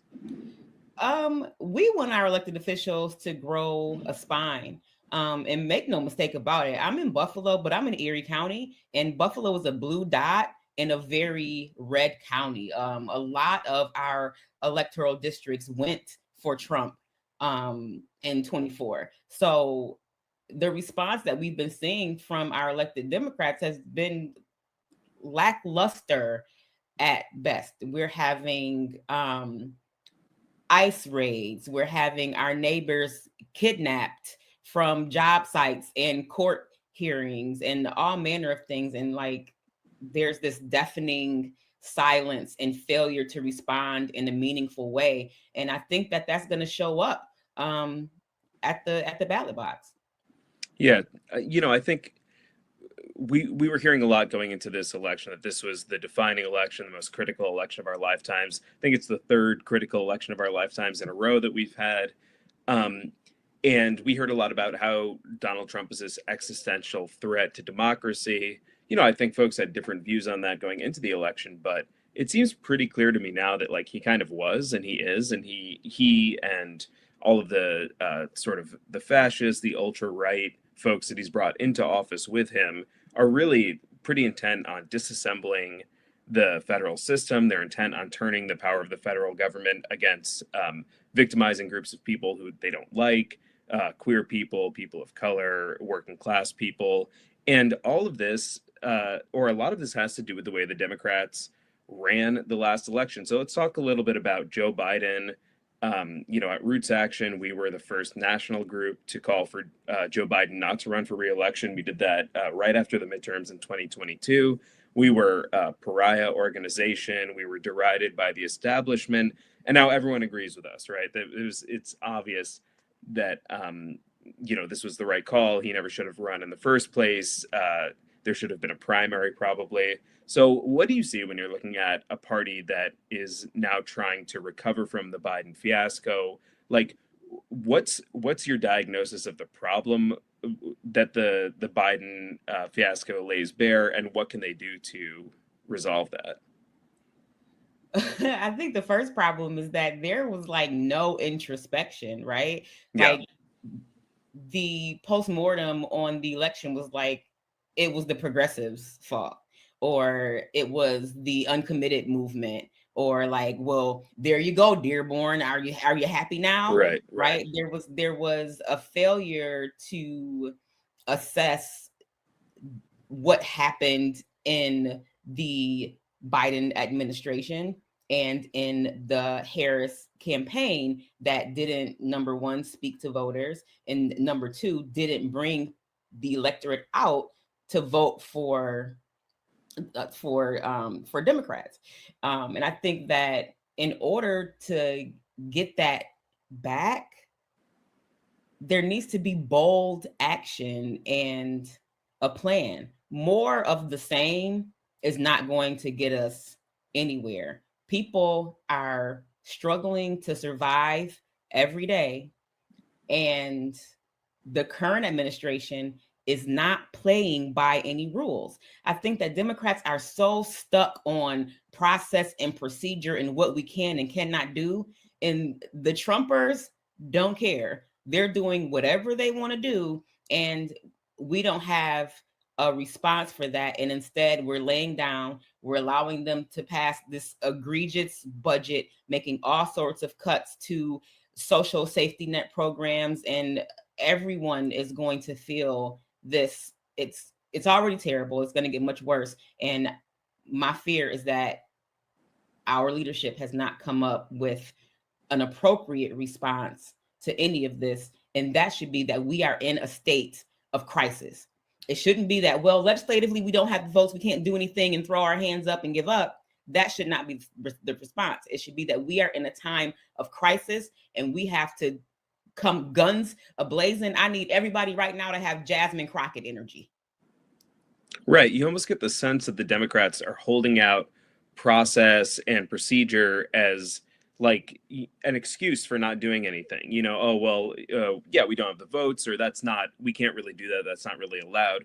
Whereas the other side, you have them, they're openly flouting orders from federal judges. I mean, they don't care. There was, they were supposed to have brought back a number of people that they've deported illegally. They haven't brought those people back. They're supposed to, not be able to have these personal suits against law firms. They're telling Harvard it can't let international students in. All these things that are pretty clearly, if not downright illegal, a clear overstep of the boundaries of the federal government. And the irony, of course, is that these are all, small government Republicans who are really happy to have the federal government reach its tendrils into every part of society when it benefits their agenda. Mm-hmm. We talk about the leadership of the Democratic Party. We've seen this fight recently about David Hogg, who's a vice chair of the DNC, started this PAC challenging older Democrats, and they're quite old. They're in their mid 80s, they're in their late 70s. Unfortunately, a member of Democratic leadership just died, who was known to be quite sick with cancer when he was appointed to leadership. So there is a gerontocracy problem. What do you see as like the number one thing that we need to reform about leadership in the Democratic Party? Is it age, or is it something else? I mean, Bernie Sanders is 83. right? I mean, I don't think that it is age. I think it is performance, right? I think that when we send folks to DC or even to our own municipal halls and they are ineffective, they should go, whether they are 35 or 85. But I think especially when a person has been in the office for 10, 15, 20, sometimes 30 years, Chuck Schumer, and you stop working and that becomes a tenured or a lifelong position and you're not really doing anything to help your constituents or the country anymore, then it's time to go. And I think the other thing that's not happening is there's no training, there's no succession planning. Young folks coming up in the party and who are interested in helping to lead us forward are viewed as a threat. There's no effort to co-govern and allow us to learn what it means to be leaders and come up through the ranks, right? Like we're shut out and it becomes this fight, right? Where now David Hogg is in a position of, where a couple years ago he was the party sweetheart and now he's being turned into the enemy because he's raising these questions and he's being called an ageist when really he's like, well, it's not necessarily about age. It's about like, I want to invest in younger progressive candidates because we need them in the party. Right. And that's the thing that I find really frustrating is that it seems like the Democrats are so obsessed with the line of succession. Whose turn is it? Who's up next in the process? And that anyone who jumps the line, whether it's, primarying a sitting Democrat in a party, sort of leveraging whatever platform they've built to try to succeed at a higher level within party politics, they're viewed with suspicion and they're viewed as an outside threat instead of what the Republicans do, where they say, hey, this person's got juice. I mean, they hated Trump initially, but then he owns the party. And, it's an open question whether that was a hostile takeover or not, but they've gone with it and everyone's fallen in line behind it because it's a winning strategy and it works for people. And so what I would like to see is the Democrats spend less time turning their backs on people who, appear to have some real energy behind them because it's not their turn. And I just think that's endemic. I mean, we were talking before we started about we're in the sort of the elder millennial cohort now of people who have been around orbiting sort of Democratic Party politics for a while. Like, we're not inexperienced. We're not spring chickens. We've been around for a while. We're people who could be like getting into positions of some significance in the party, but there are people who are, 30 and 40 years older than us who still hold those positions. And I think not to say it should be us, but it should be people who are younger, who have a sort of community like you, a community around them. So, I mean, that's what I'd like to see more of. I don't know. No, it should be us. It should be people who are smart, who are talented, who care, and who spend. I was talking to a friend who had also run for office a few years ago, and there's a mayor's race going on in Buffalo right now, and it's like a 5-way race, right? But every time I see these people get up, they're woefully unprepared. And I think about the hours and hours that we spent working through policy and preparing for debates. And I think about the time that we spend as colleagues talking about policy and just watching what's happening and what's going on in the country and around the world. And anyone who's in a position of leadership in this party needs to have that level of attention and focus onto the matters of the day. And if they do not, they have no place in any office. Right. I think you're seeing this play out in New York right now, in New York City. I mean, where you've got Zohran Mamdani, who's like, young, mid-30s, rising star, making these fantastic videos on social media. He's gone from basic, obscurity as sort of a state assembly person people didn't know very well. He's now second in the race. And it seems to me, I mean, I don't know, I'm not in New York, so I don't have my finger totally on the pulse, but it seems to me that the Democratic Party establishment would truly prefer Andrew Cuomo, known sex pest, who let people die in nursing homes during COVID, who appears not to have lived in New York or really lived anywhere. It seems like he's been couch surfing for decades at this point. They'd rather have him as mayor of New York, a known entity who will take the party nowhere, than have someone like Zohran, who's clearly a rising star by any other metric. And we saw this in your race as well. And it's really sad to me that this is the instinct of this party. Isn't it ridiculous? And I know Zohran well. He came to Buffalo and knocked doors for me when I was running, and I'm going to New York to knock doors for him at the end of when early voting starts next month, because this is how we build our movement, right?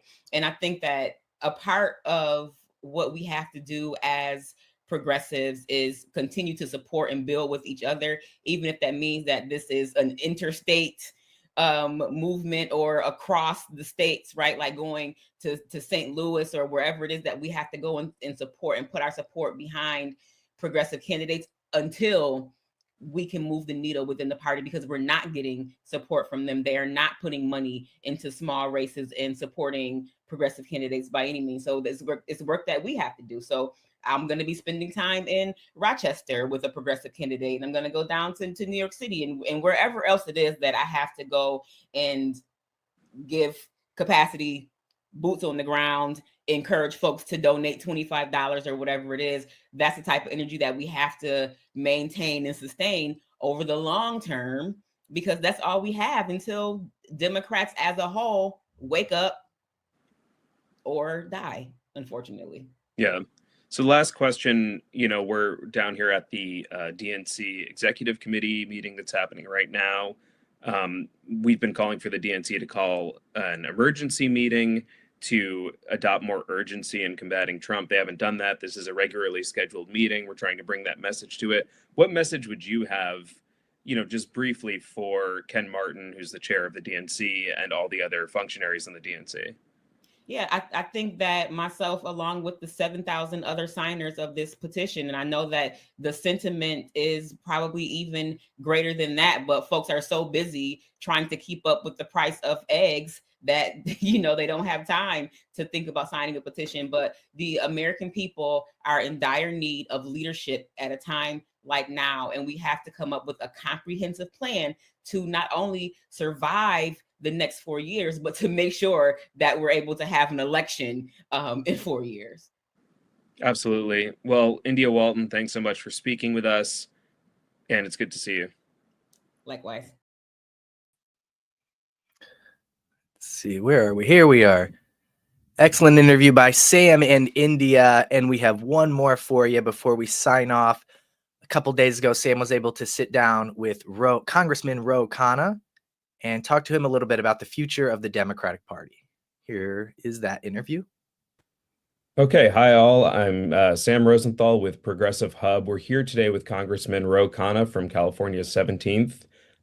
Congressman, thanks for being with us today. Thank you for having me. So I want to jump right into it. We're talking about the current state of the Democratic Party. And I want to ask you, Donald Trump, we've seen over the last few months, taking a sledgehammer to the federal government. He's victimizing the most vulnerable people in our society. But meanwhile, the Democratic Party is polling at its lowest favorability since about 1990, maybe farther back than that. And in the last election, it lost ground with one of its most bedrock constituencies, that is working class voters. So how do you think the party lost that support from the working class, and what can it do to get that support back? We didn't do enough to deliver for working class Americans. We failed to deliver any increase in the minimum wage. I mean, I had called for firing the parliamentarian. We saw in Mexico where AMLO took the minimum wage from $4.65 a day to $15 a day. President Sheinbaum succeeded him. We didn't deliver on that. We didn't deliver on childcare. Childcare costs are soaring. We weren't able to do enough in terms of actual student loans. I know the president tried, but it wasn't sufficient. We didn't have enough of an agenda on turning around communities that had been hollowed out, like Johnstown, Lorain, Youngstown. So I called for a new economic patriotism that centers and focuses on the economic independence and security of Americans in every part of this country, that should be our highest priority as a government. Speaking of, you've been talking a lot about the need for a manufacturing boom here in the U.S. Currently, it's a policy area that I think we would say is very closely identified with Donald Trump, with the MAGA movement. Can Democrats do anything to own that issue, in your opinion? Well, it was FDR who industrialized the country. I don't understand why we would give this away to Donald Trump, especially when NAFTA started under Reagan and Bush, as did some of the negotiations with China's ascension into the World Trade Organization. Now we have to call out our own party as complicity in getting NAFTA passed and having China into the World Trade Organization that hollowed out a lot of the country. But to rebuild a new industry, to rebuild steel, to rebuild semiconductors and ships and new types of manufactured housing, you need federal investment. You need to say, we're going to finance the factories, we're going to finance the workforce, we're going to buy things if you make it here. And just a blanket tariff policy is not enough. So absolutely, Democrats can propose a Marshall Plan for America, a White House Economic Development Council that finances the new types of factories that are needed. Absolutely. Now, pivoting just to talk about the party for a second, we've heard recently a lot of revelations about Joe Biden's struggles in the White House and on the campaign trail during his ill-fated, ultimately abandoned campaign for re-election. What are the lessons you think the party should take away from the 2024 campaign? Well, I should have listened to Norman Solomon, and Norman was out there penning op-eds saying, Biden, please don't run. I, of course, was a surrogate for President Biden, and once I agreed to surrogate, I supported him. But in retrospect, I took the word from a lot of people in his orbit, and we should have asked questions more. We should have pushed back more. The lesson I took is have more independence. Don't really rely on the old guard. Be willing to fight the old guard more. Now, I've done that when co-chairing Bernie's campaign, with speaking out for progressive policies, but it gave me even more of a sense that we've got to question and change the status quo, and that the old guard in this party needs to go. And does that mean younger leadership with new ideas? What's your sense of sort of the old guard in this party and who they should be replaced with? Well, I think it means getting new voices in there, new people who haven't been there a long time. Now, there are always exceptions, right? Bernie Sanders is the embodiment of the anti-status quo politician. So if you have been there challenging the status quo repeatedly, then you can be effective. But for the vast majority, they have been defenders of a status quo that has failed Americans. And so I would like to see both new voices, but also having those new voices question the current status quo and offer a concrete vision forward. Speaking of Bernie Sanders and Bernie's campaigns, you say yourself that you started 2016 as a Clinton supporter. You pivoted to being a Sanders supporter in the middle of that cycle. Then in 2020, you were a co-chair of Bernie's campaign. Can you just tell me a little bit about what drew you to Bernie's policies, to his platform? And do you think that platform has a home in the Democratic Party today? But to be honest with you, the first thing that drew me to him was that he was an outsider, because I was running against the establishment in my own state in California, and I saw how machine dominated the state was. Everyone from the Speaker Pelosi to all the senators and the congressional leaders all endorsed against me, and it was very unwelcoming to new voices. And so I saw, here's Bernie Sanders willing to say, let's change the system. That's honestly what first drew me to him. And he was saying, let's get money out of politics. And I had long taken a pledge not to take a single dollar of PAC money, lobbyist money. I remain one of 10 members of Congress who doesn't take a dime of PAC money or lobbyist money. That was the initial attraction. Then I saw that he was making total sense on Medicare for all. Healthcare is almost 20% of our GDP. It's a huge reason that businesses often offshore jobs. You have to pay almost as a business $25,000 to hire someone on healthcare costs. And it has created enormous hardship for so many people in our country economically. And of course, people have died because they didn't get the healthcare treatment that they wanted. And I thought that made so much sense in solving this country's problems. So that's what really drew me into him. I didn't know much about him until he started to run for president. And I had supported Hillary Clinton first. I mean, like many people, but when I learned more about him, I started to support him. Great. And speaking also about, money in politics, you've been outspoken on the issue of getting money out of politics. One of the things that we've been pushing at Roots Action and other places is for a ban on dark money spending, PAC spending in Democratic primaries. Do you think that would be a good idea for the party? It should be a no-brainer. First of all, just pragmatically, wouldn't you want all those resources going to fight Republicans? Why are we fighting ourselves? And secondly, it would create the ability to win without being beholden to interest groups. And no one should have to rely on these multimillionaires to get elected to Congress. It compromises our stance as Democrats. So I would call for a ban on all super PAC spending in Democratic primaries. Summerlee and I have a bill to abolish these super PACs. It's not required under Citizens United. If people can be regulated in how much they contribute to my campaign, why should they not be regulated in how much they contribute to super PACs? So we would abolish these super PACs, and I really hope people can get behind that bill. Great. Well, lastly, I just want to ask you, you've been supporting a petition to the Democratic National Committee that's been led by Roots Action, Progressive Democrats of America, that's calling for an emergency meeting of the DNC. Can you tell me a little bit about why you're supporting that? I've supported it. I've spoken directly to our chair, Ken Martin, about it. Look, what's going on is chilling. Just 3 days ago, they're banning all international students from coming to Harvard. I mean, think about that. All foreign students banned. They could do this at other universities. They have fired 7 or let go of 7 of the 18 directors at the NIH, totally dismantling future medical research in our country. They have dismantled the FDA, firing people who approve new drugs. They are systematically firing people at the FAA. This is causing, as if you've flown through Newark or other places, issues on for our airlines. They're openly talking about defying United States Supreme Court orders. Vance has said, just defy the orders.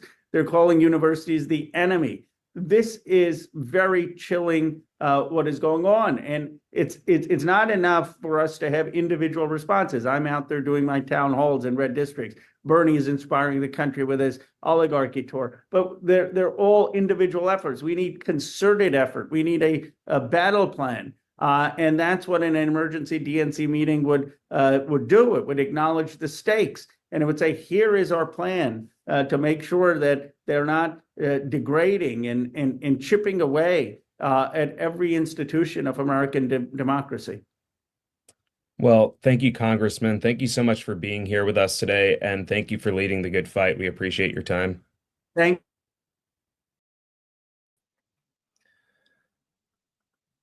All right, we are back. Am I unmuted? Okay, we are back. That was our final interview, and we are getting wrapped up here. I'm going to bring Norman Solomon back on for just a little bit.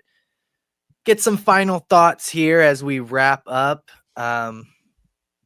Good to see that there's lots of people supporting getting dark money out of our Democratic campaigns, out of politics generally, but out of primaries specifically. I think that's great news from Ken Martin. It's great to hear from Ro Khanna. All of our guests obviously support that. Now, the question is, are they serious at the DNC, and will anything actually be done? Well, that is a key question. And as the saying goes, there were some encouraging words from the DNC chair, Ken Martin, today in his interview with the Progressive Hub correspondent, the Roots Action political director, Sam Rosenthal, that we aired just a little while ago this afternoon. But pardon the cliche, the devil's in the details. It's unclear exactly what that entails or what Chair Martin will actually be doing. So we'll sort of put that on a side burner because that's where it seems to be until we have more information.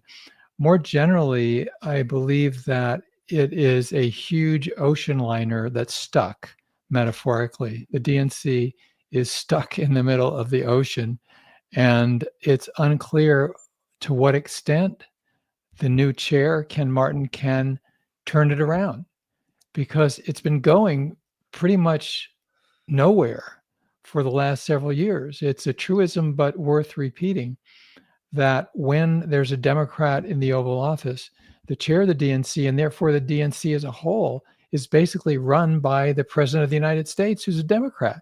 And we've seen what has happened from that. And I think it's worth it to go just briefly back, not just talking about Obama or Clinton or Biden. People have in their minds, of course, what happened for 4 years with Jamie Harrison, the chair of the DNC, who basically did whatever President Biden wanted him to do. But that was not an anomaly. That's what happened under Bill Clinton 2 years after he became president. The Republicans took over the Congress for basically a dozen years in the House. Obama, again, he ran the DNC as president. Republicans swiftly not only took over the Congress, but gained 910 seats in state legislatures during his presidency. So even when a president has been able to, unlike Biden, sail through for re-election, the party has been badly damaged and the country badly damaged because the president has put a priority on running the DNC. And it's, a quintessential from the top down. Right. And so now, Go ahead. because there's no Democrat in the White House, the chair has more power than usual. And that's why Ken Martin becomes such a central figure in all of this and in the present and in the foreseeable future. And from what we saw today, while he says some very good stuff, he is articulate, he's more dynamic than previous chairs of the DNC.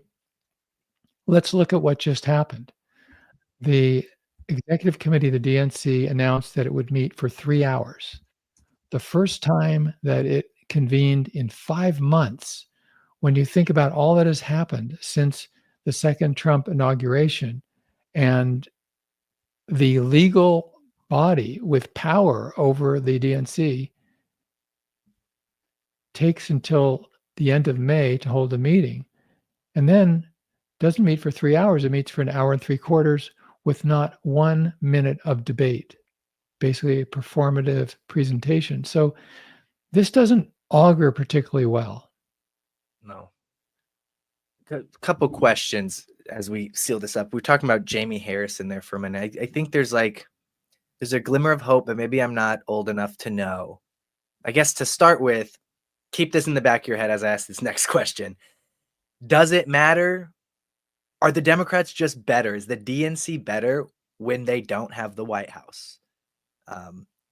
And I ask that because, considering Jamie Harrison was from South Carolina, and considering that Biden very intentionally moved South Carolina, and then Jamie Harrison's the head of the DNC, that's as quid pro quo, that seemed to be an exchange of now he will do, Harrison will do anything Biden says, which is how it played out.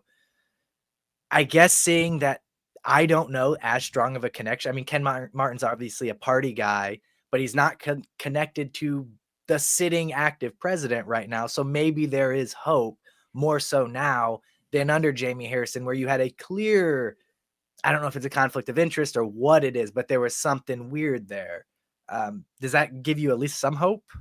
There's no question there's more potential now for the Yeah, that's the DNC word. because of exactly the circumstances that you're talking about. And of course, hypothetically, which I can't really think of an example, if you had a Democrat in the White House who wanted a bottom-up DNC to function rather than looking after that president's narrow political future and interests and proclivities and friends, then it wouldn't inherently be a mess when there's a Democrat in the White House vis-a-vis the DNC. Right. But it always has been very counterproductive for the Democratic Party and for fighting Republicans. I mean, I cited the examples Clinton, Obama, and Biden and their relationship as president to the DNC. Whereas, as you're alluding to right now, while it's terrible that Trump is president, the fact is that we have a potentially relatively independent DNC chair and DNC as a whole. Think back, for instance, to the time of the first Donald Trump presidency, and we had Tom Perez, who was put in there and almost lost to Keith Ellison, a Close. Bernie Sanders supporter. And Tom Perez was pulled in because the Hillary Clinton people didn't want to lose control of the party. And Perez, you know, he did help eliminate the superdelegates provision, but generally he was pretty much down the line corporate Democrats. So that didn't pan out really well, I would say. Now we'll see with Ken Martin. My own view or assessment impression is that Ken Martin, as he mentions, became involved in politics, helping the late Senator Paul Wellstone, who was a progressive. He has some progressive tendencies, but he's got huge headwinds, even if he wanted to be a super strong progressive leader of the DNC. And a couple of those headwinds are named Chuck Schumer and Hakeem Jeffries. It's significant, I think, that even Nancy Pelosi, even though she's not in the position of power she well, wants, true. She's still absolutely making the phone calls needed to get these positions how she wants them. That's what happened to AOC, from my understanding. Very, very true that Pelosi's still a powerhouse in the House.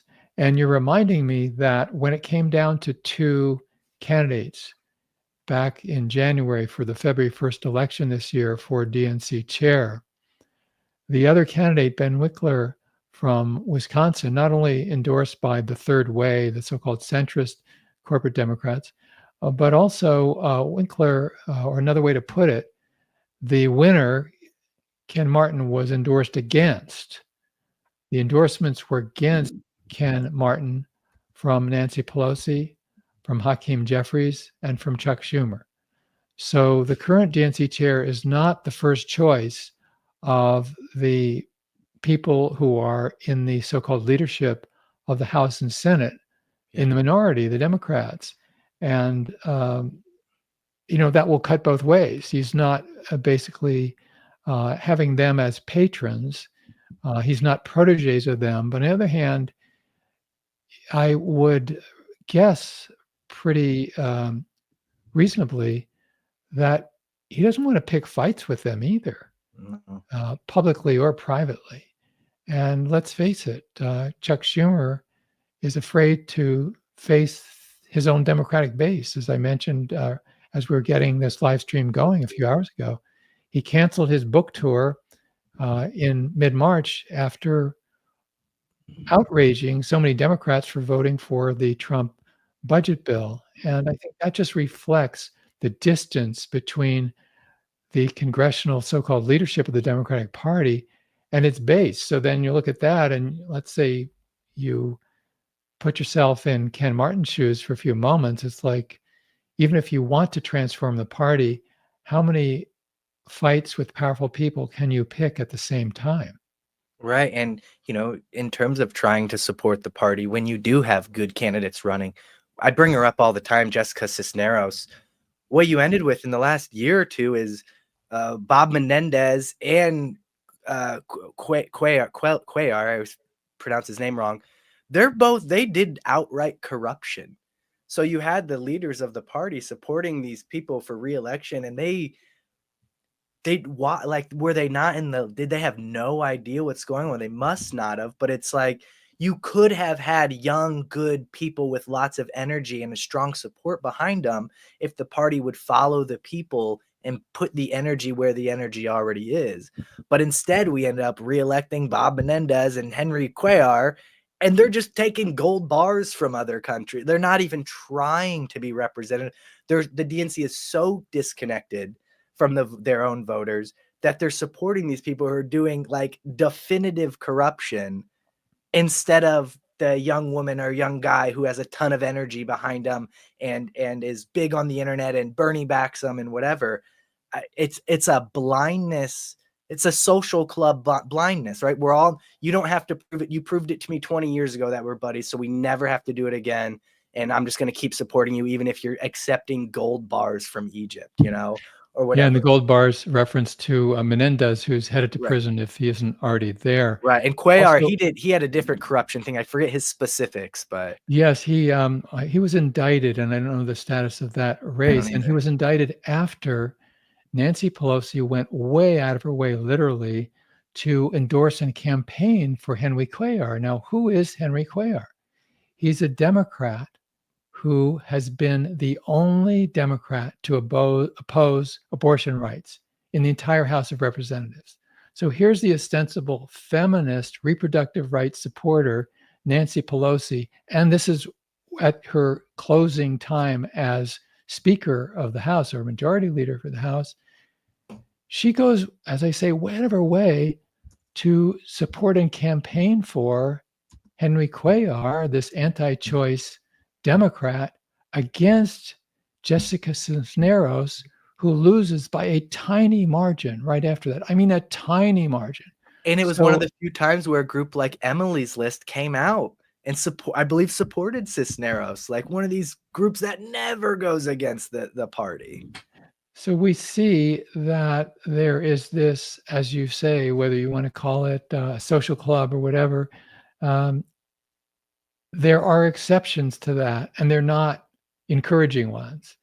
Because let's see what happened last year with Jamal Bowman, the progressive congressperson who has spoken out against the human rights abuses and the ethnic cleansing and the genocide by Israel with U.S. support in Gaza.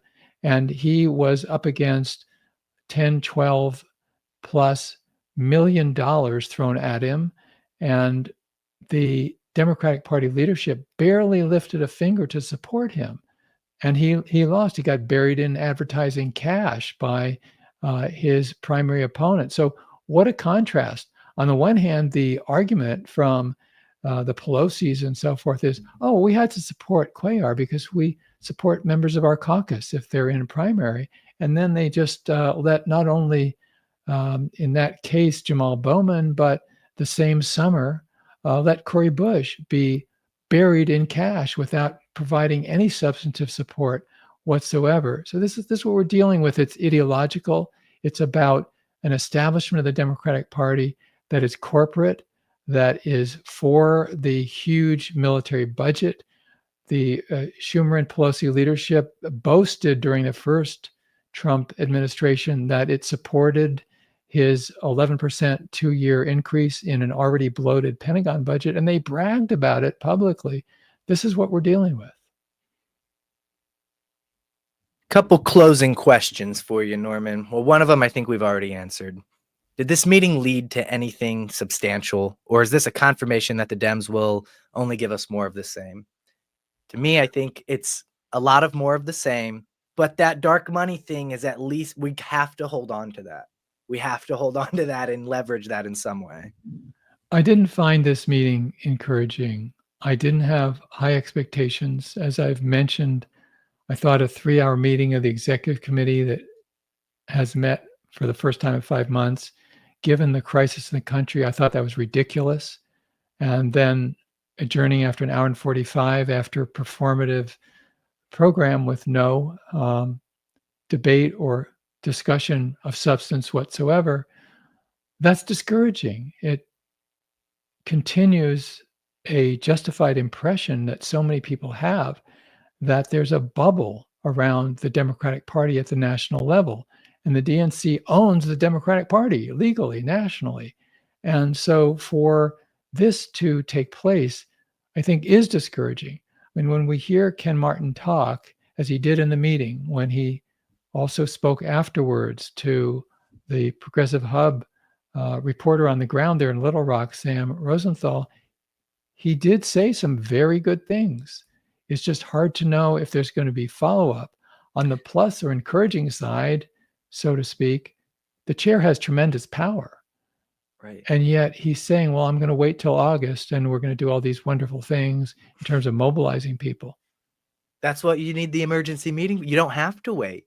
You don't have to wait. Exactly. Yeah. And to remind people, Progressive Democrats of America and Roots Action we launched weeks ago our petition for an emergency meeting. Ken Martin has the petition. It has, as I've mentioned, 1,500 individual comments, which are quite powerful.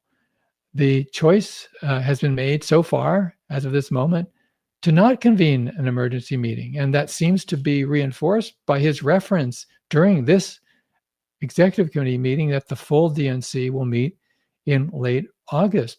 Well, we just heard an interview that Sam Rosenthal did for Progressive Hub with Congressman Ro Khanna. And Congressman Khanna mentioned not only that he has publicly endorsed this call for an emergency meeting of the DNC, but he said something that I just learned a few minutes ago, that he actually has spoken with Ken Martin about that.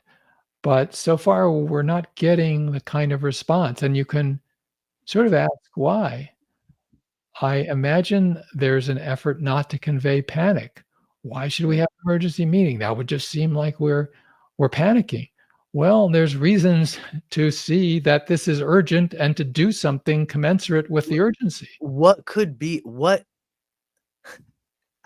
happen for them to think now it's time to, I mean, the secret police arresting political dissidents from the street and disappearing them to prisons in other countries. Like, at what point, what is their red line? Or do they think, I think this was their fault last time. This was the media did this last time. The Dems did it last time, was, oh, let him talk.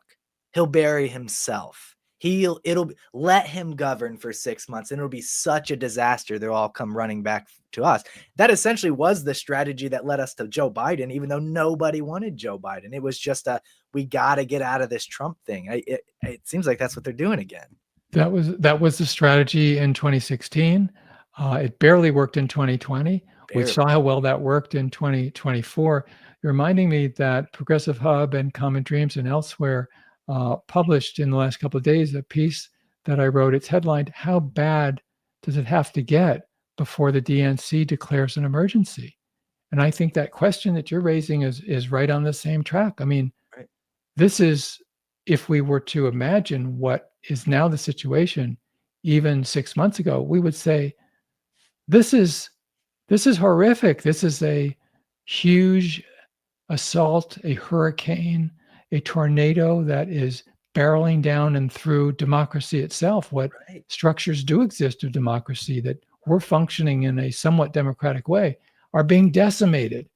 So why is this not an emergency? Why does it not justify calling an emergency meeting of the body that runs the Democratic Party, the DNC?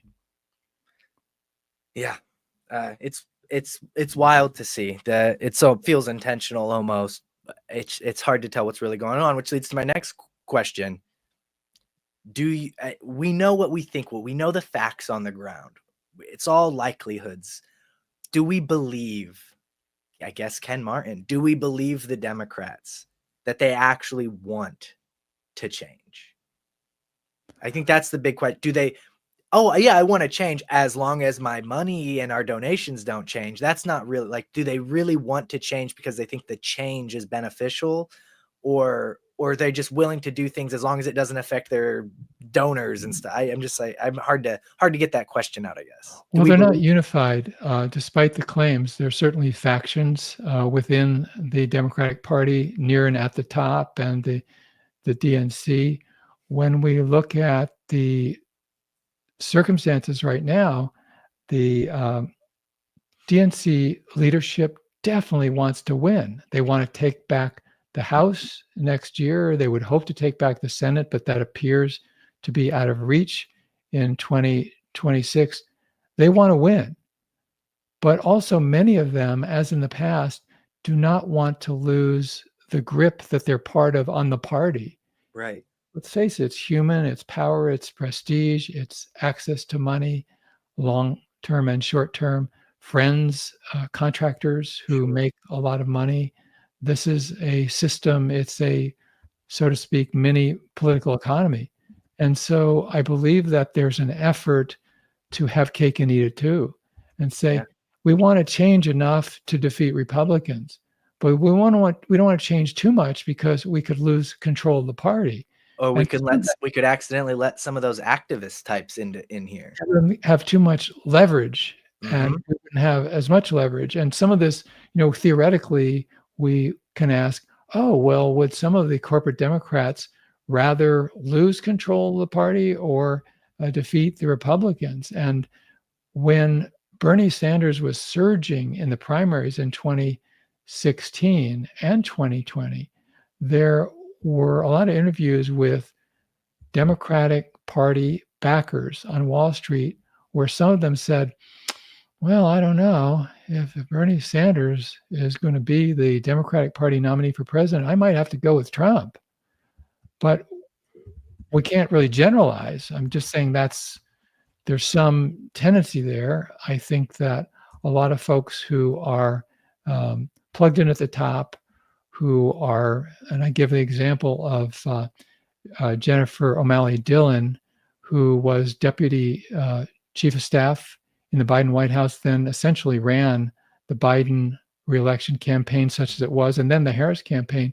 She chaired the Unity Reform Commission in 2017 of the DNC. And so someone like that was not really helping the unsuccessful push for financial transparency.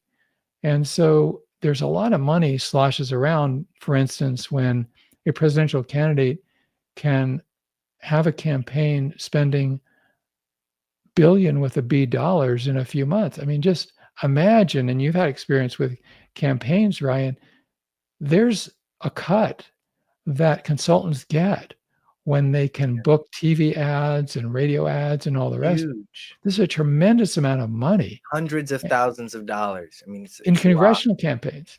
And so the reality is that when you get to the level of individual careers and advancement and so forth, the model of Bernie Sanders, where the money is coming in a lot of small donations rather than huge big donors and not so reliant on TV ads, there's the real potential to lose control of the party.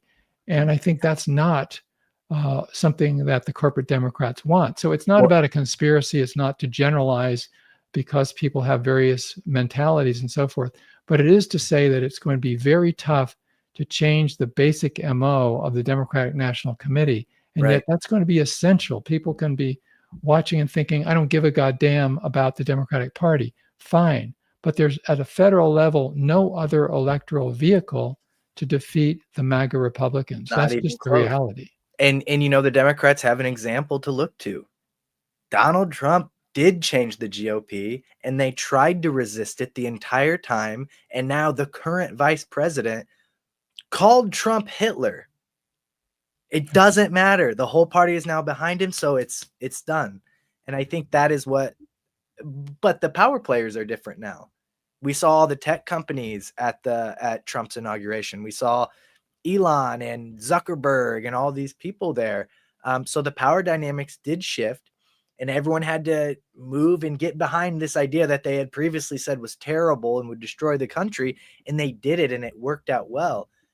The Democrats are completely unwilling to do that in any way. The Republicans fought it too, but I feel like the Democrats are fighting even harder, comparing Bernie to Trump, the populist guy who got all the attention. They said they tried to resist it for a little bit and said, nah, never mind. He's our champion. And he was. We could have done this. The Democrats could have done the same thing with Bernie. After they fought him long enough, it didn't work. They should have said, actually, this is our champion. But they didn't do that.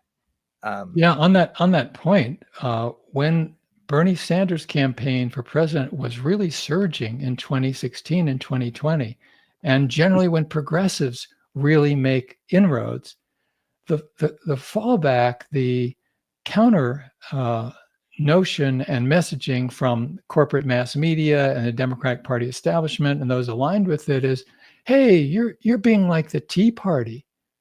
We don't want you to be. We don't want you to wreck the Democratic Party being like the Tea Party. And what they don't mention is that 15 years ago or so, when the Tea Party, which was synthetic, it was not really genuine. It was heavily funded from the top, unlike a progressive movement like Bernie Sanders. Yeah. But the reality was that the Tea Party took over the Republican Party. Yep. They had an ideology. It's a toxic ideology, but they were willing to challenge and fight the party establishment. And because they could mobilize the right-wing grassroots, they were successful. And they basically transformed the Republican Party. So when we're told, we're told, one oh, law. don't be like the Tea Party, like, what's not to like if you have a Right. progressive movement and you could take over the party by being willing to challenge the party establishment? Right. And one of the methods they did to do that, we just missed our opportunity to run. They ran John McCain and they said, all right, Sarah Palin, closest thing we have to one of these crazies, right?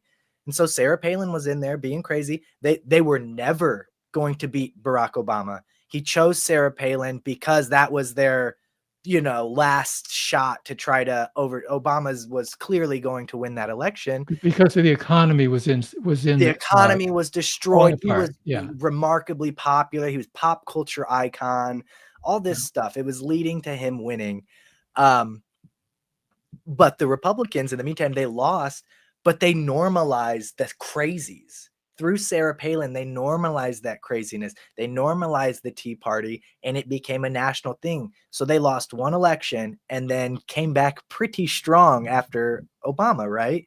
Yeah. The Democrats, we could have ran a crazy, we could have run our more left candidate. We could have lost the same way, but at least we could have normalized policies that people like instead of running Kamala Harris, who even today, I don't think anyone could tell you a single policy she ran on.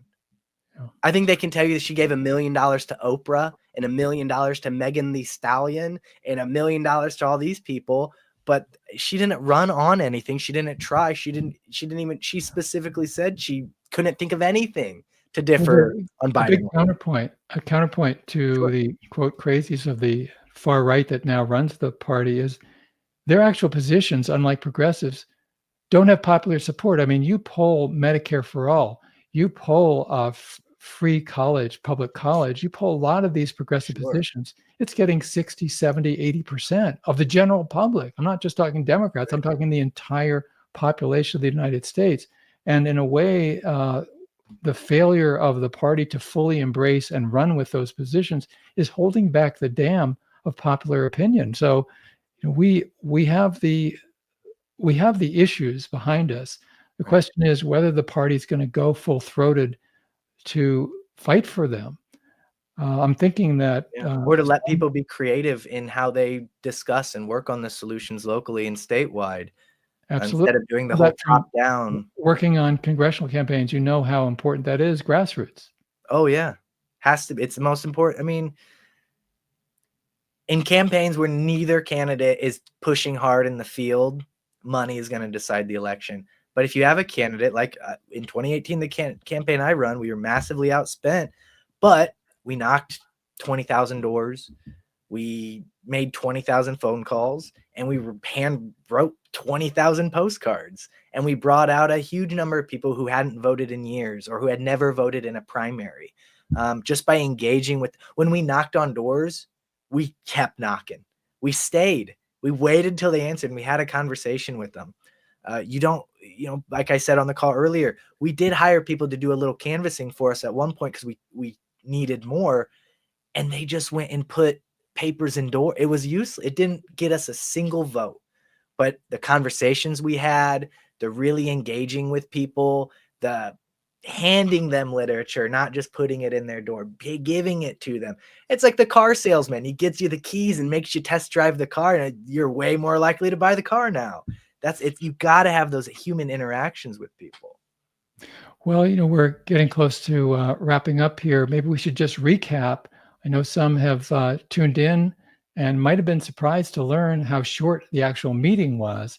And that's just to say that we were told the DNC Executive Committee was going to meet for 3 hours. They met for a little bit less than 2. And again, we want to encourage people, stay in touch with us through progressivehub.net and also at rootsaction.org. Anything you would like to close with, Ryan? And now I see you're... I am muted. No, thank you so much. I think we had a great program. Thank you to India and Rokana, or India Walton and Rokana, for giving interviews with Sam. Thank you to Sam for being on the ground in Little Rock, the only media present at all today at the DNC Executive Committee meeting was us. So I'm proud of our work here and what we did. Thank you to Judith Whitmer. Thank you to James Zogby. And big thank you to Senator Nina Turner. All of our guests were fantastic. And I look forward to doing something like this again, maybe at a more exciting meeting and maybe where they actually make some progressive changes that's going to help people. Pessimism of intellect, optimism of will. It could happen. That's right. That's right. To be an activist, you must have some optimism in there, even if you're lying to yourself. We're going to get there, though. Okay. Have a good day. Have a good weekend, Norman. And we will see everyone soon. Thank you so much for joining us. Thanks, everybody.